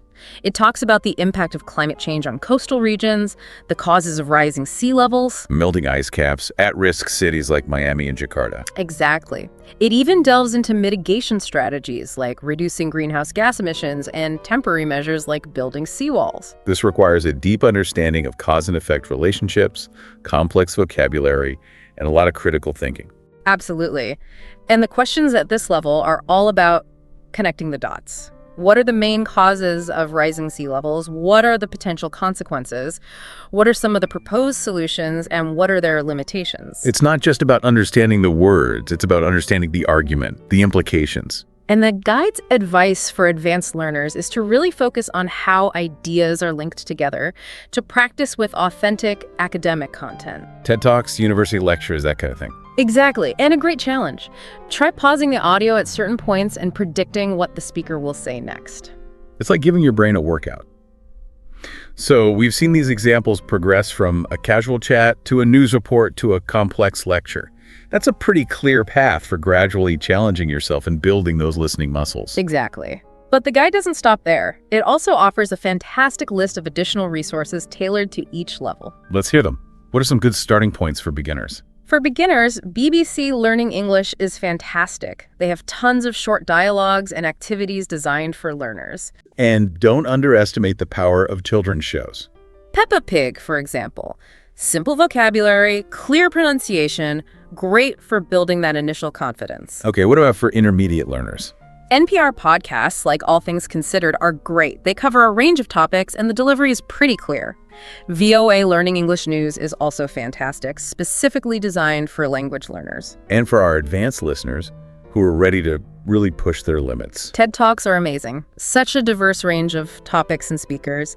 BBC Radio 4 is another great option for in-depth discussions, dramas, news analysis. And if you're feeling really ambitious, dive into university lectures on YouTube. Tons of great options out there. And the guide also highlights some useful apps like Audible, Spotify, and LingQ, which often provide transcripts alongside the audio. That's so helpful for connecting the spoken word with the written form. And don't forget about online English-speaking communities. It's a fantastic way to practice in a real, unscripted environment. Now, we've talked about the strategies, the resources, but we also need to acknowledge that learning a new language and improving your listening skills can be tough. It definitely comes with challenges, and the guide addresses some of the most common ones. Like the dreaded fast speech. I think we've all been there. Oh, yeah. The guide's advice is to start slow, gradually increase the speed as you get more comfortable. And don't be afraid to use those playback speed controls. Absolutely. Another common hurdle is accents. The world of English is full of different accents, which can be really tough for learners. So what's the solution? Exposure, exposure, exposure. Watch movies and shows from different English-speaking countries. Listen to podcasts with diverse hosts. The guide even recommends specific shows, like The Crown for British English and Friends for American English. It's all about training your ear to decode those different sounds. Another challenge, and I think this is a big one for a lot of people, is encountering unknown words. It can be so discouraging. It can be, but the key is not to panic. The guide's advice is to focus on the overall context, try to guess the meaning from the surrounding words, and only look it up if you absolutely have to. Don't let a few unfamiliar words derail you. Exactly. And finally, one of the biggest challenges for many people, distractions. Oh yeah, those pesky distractions. The world is full of them. The guide recommends starting your practice in a quiet environment and then gradually introducing more noise as you get better at focusing. Like training for a listening marathon. So, as we wrap up this deep dive, what's the one key takeaway you want our listeners to walk away with? I think the guide really drives this home. Improving your English listening skills is a journey, not a destination. It takes effort, strategy, and consistency. It's not a magic bullet, it's a process. Exactly. And by actively engaging with different types of content, challenging yourself, and using these strategies, you're not just becoming a better listener, you're becoming a more confident communicator. So for you, our listener, what's the one action you can take right now to start putting this into practice? Set a realistic daily goal. Even 15-30 minutes of focused listening can make a huge difference over time. Make it a habit, a non-negotiable part of your day. And remember, you're not alone on this journey. There are so many incredible resources and a whole community of learners out there to support you. So here's a final thought as you go about your day. Which resource or strategy that we discussed resonated with you the most? Which one are you going to try first? And what new understanding do you hope to gain? Thanks for joining us on this deep dive into the power of English listening. Okay, so have you ever highlighted practically an entire textbook? Yeah. Hoping it'll just magically make you remember everything? Totally. Or maybe you're the kind of person who learns a new language by belting out karaoke tunes. Oh, yeah. Turns out we all have these unique learning styles. Sure. It's these ways our brains just prefer to process information. Right. And get this understanding, yours can be a total game changer. Jesus. Especially if you're trying to learn something new, I don't know English. Exactly. And what's so fascinating is this idea of learning styles. Mm-hmm. It's not just some, pop psychology trend. Right. It's actually rooted in real cognitive science and educational theory. Wow. We're talking about big names like Neil Fleming. Oh, yeah. And David Kolb, who developed these whole models to explain these individual preferences in learning. So it's not just about whether I'm a word person or a pictures person. Right. There's actual science behind this. Absolutely. And that's why this deep dive is going to be so interesting. Okay, cool. We're using this awesome guide learning styles. A guide for English learners. Yeah. As like our roadmap. Okay. It not only like breaks down the different types of learners, but it also dives into like how you can actually use this knowledge to learn more effectively. All right. So let's unpack this. That's good. Most of us have heard of like the big three learning styles. Yeah. Visual, auditory, and kinesthetic. Right. But even with these, I bet there's more to it than meets the eye, right? Oh, you hit the nail on the head. Okay. So let's take like visual learners. Okay. For instance, it's not just about liking pictures. Right. The guide cites research showing that visual learners actually like remember information better when it's presented visually. Makes sense. Think about it. Have you ever like drawn a diagram to help you understand a concept? Oh, all the time. Especially when I was trying to memorize all those grammar rules. Suddenly, prepositions weren't so scary when I could like picture them as these like little bridges connecting words. Exactly. And the guide highlights techniques like mind mapping, color coding, Oh, yeah. and even using flashcards with visuals on them. Okay. It's about transforming information into something you can actually see and interact with spatially. So it's like turning information into a mental movie. Yeah, you got it. I like that. Now let's shift gears to auditory learners. Okay.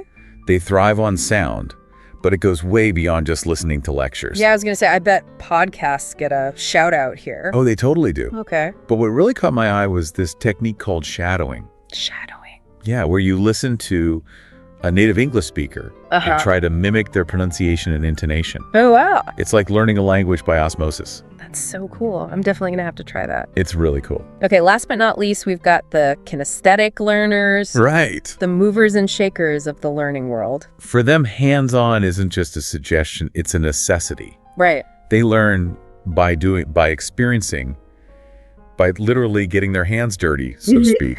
Yeah. The guide mentions things like role-playing, using real objects to represent vocabulary words, and even incorporating gestures into language practice. So instead of just memorizing the word apple, Right. a kinesthetic learner might learn it better by like actually holding an apple and looking at it. Exactly. And you know what's really interesting? Right. The guide even suggests taking field trips. Field trips. So places where you can actually hear and use English in a real-world setting. So like going to a local market and like trying to order food in English. Yeah, exactly. That sounds terrifying and exhilarating all at the same time. That's the point. Okay. It's about immersing yourself in the language. Yeah. Not just like studying it from a textbook. Right. Now, here's where it gets even more interesting. Okay.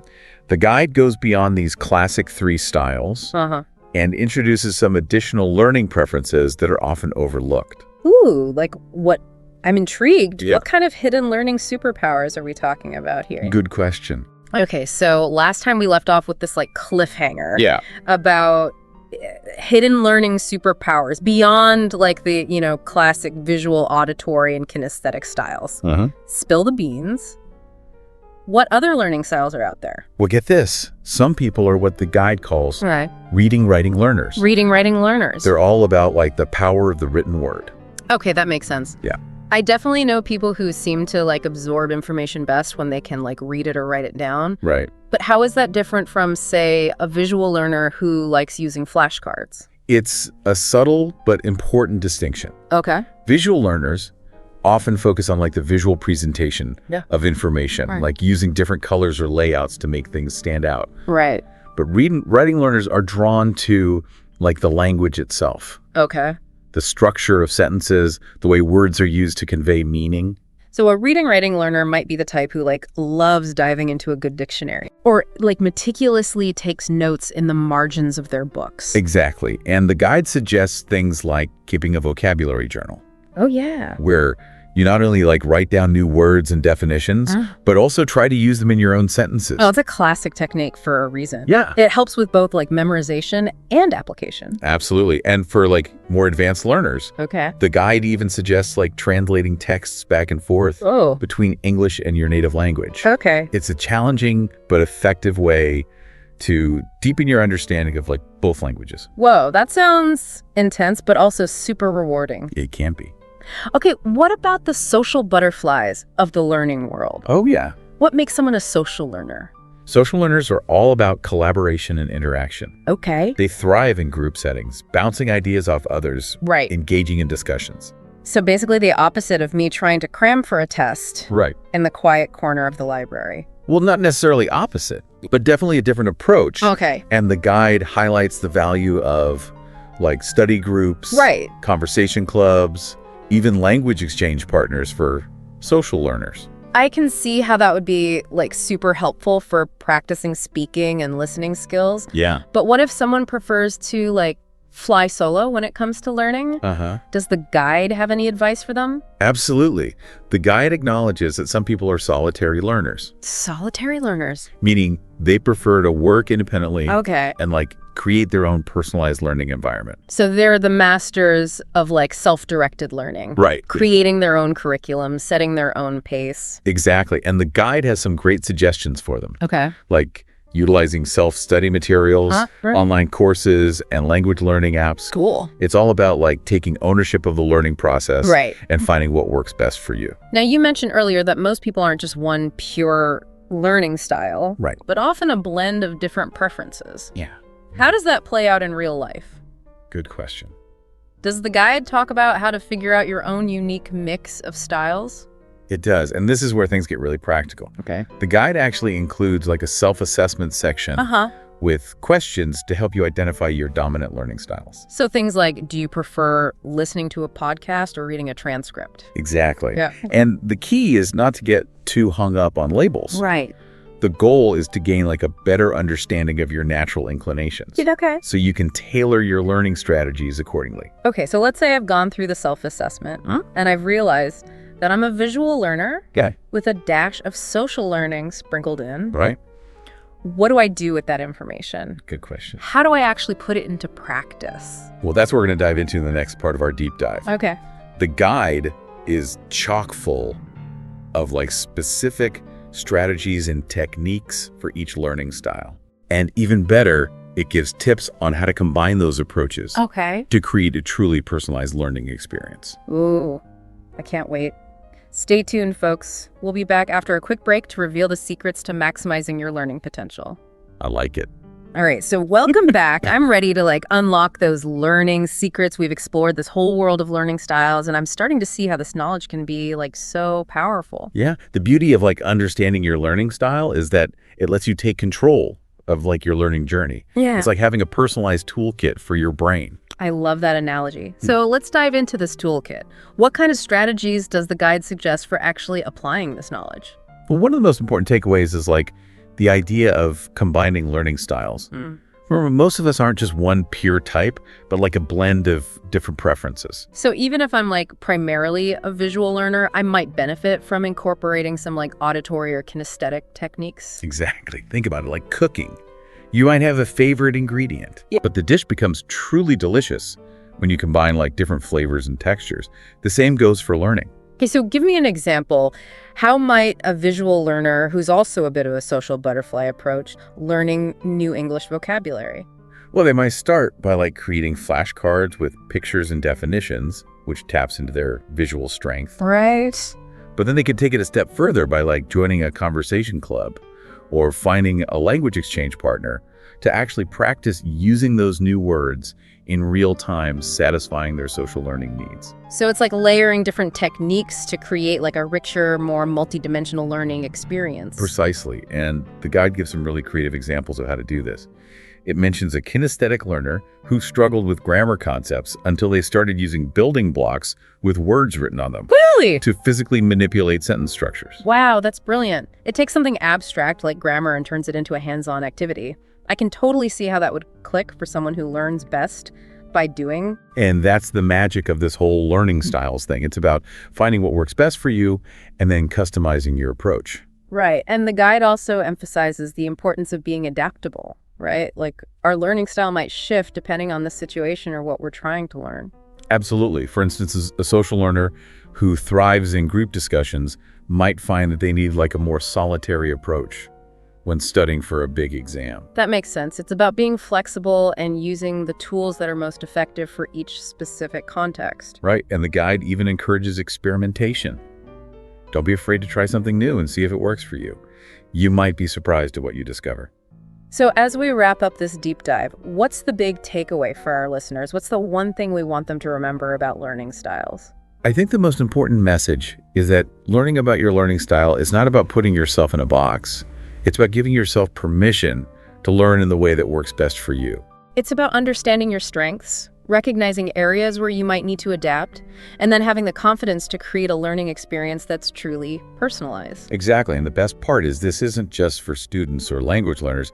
It's something that can benefit anyone in any area of life. So whether you're picking up a new hobby, trying to level up your skills at work, or just looking to become a more well-rounded learner, understanding your learning style can be a game changer. Absolutely. It's a tool for self-discovery and growth that you can use throughout your life.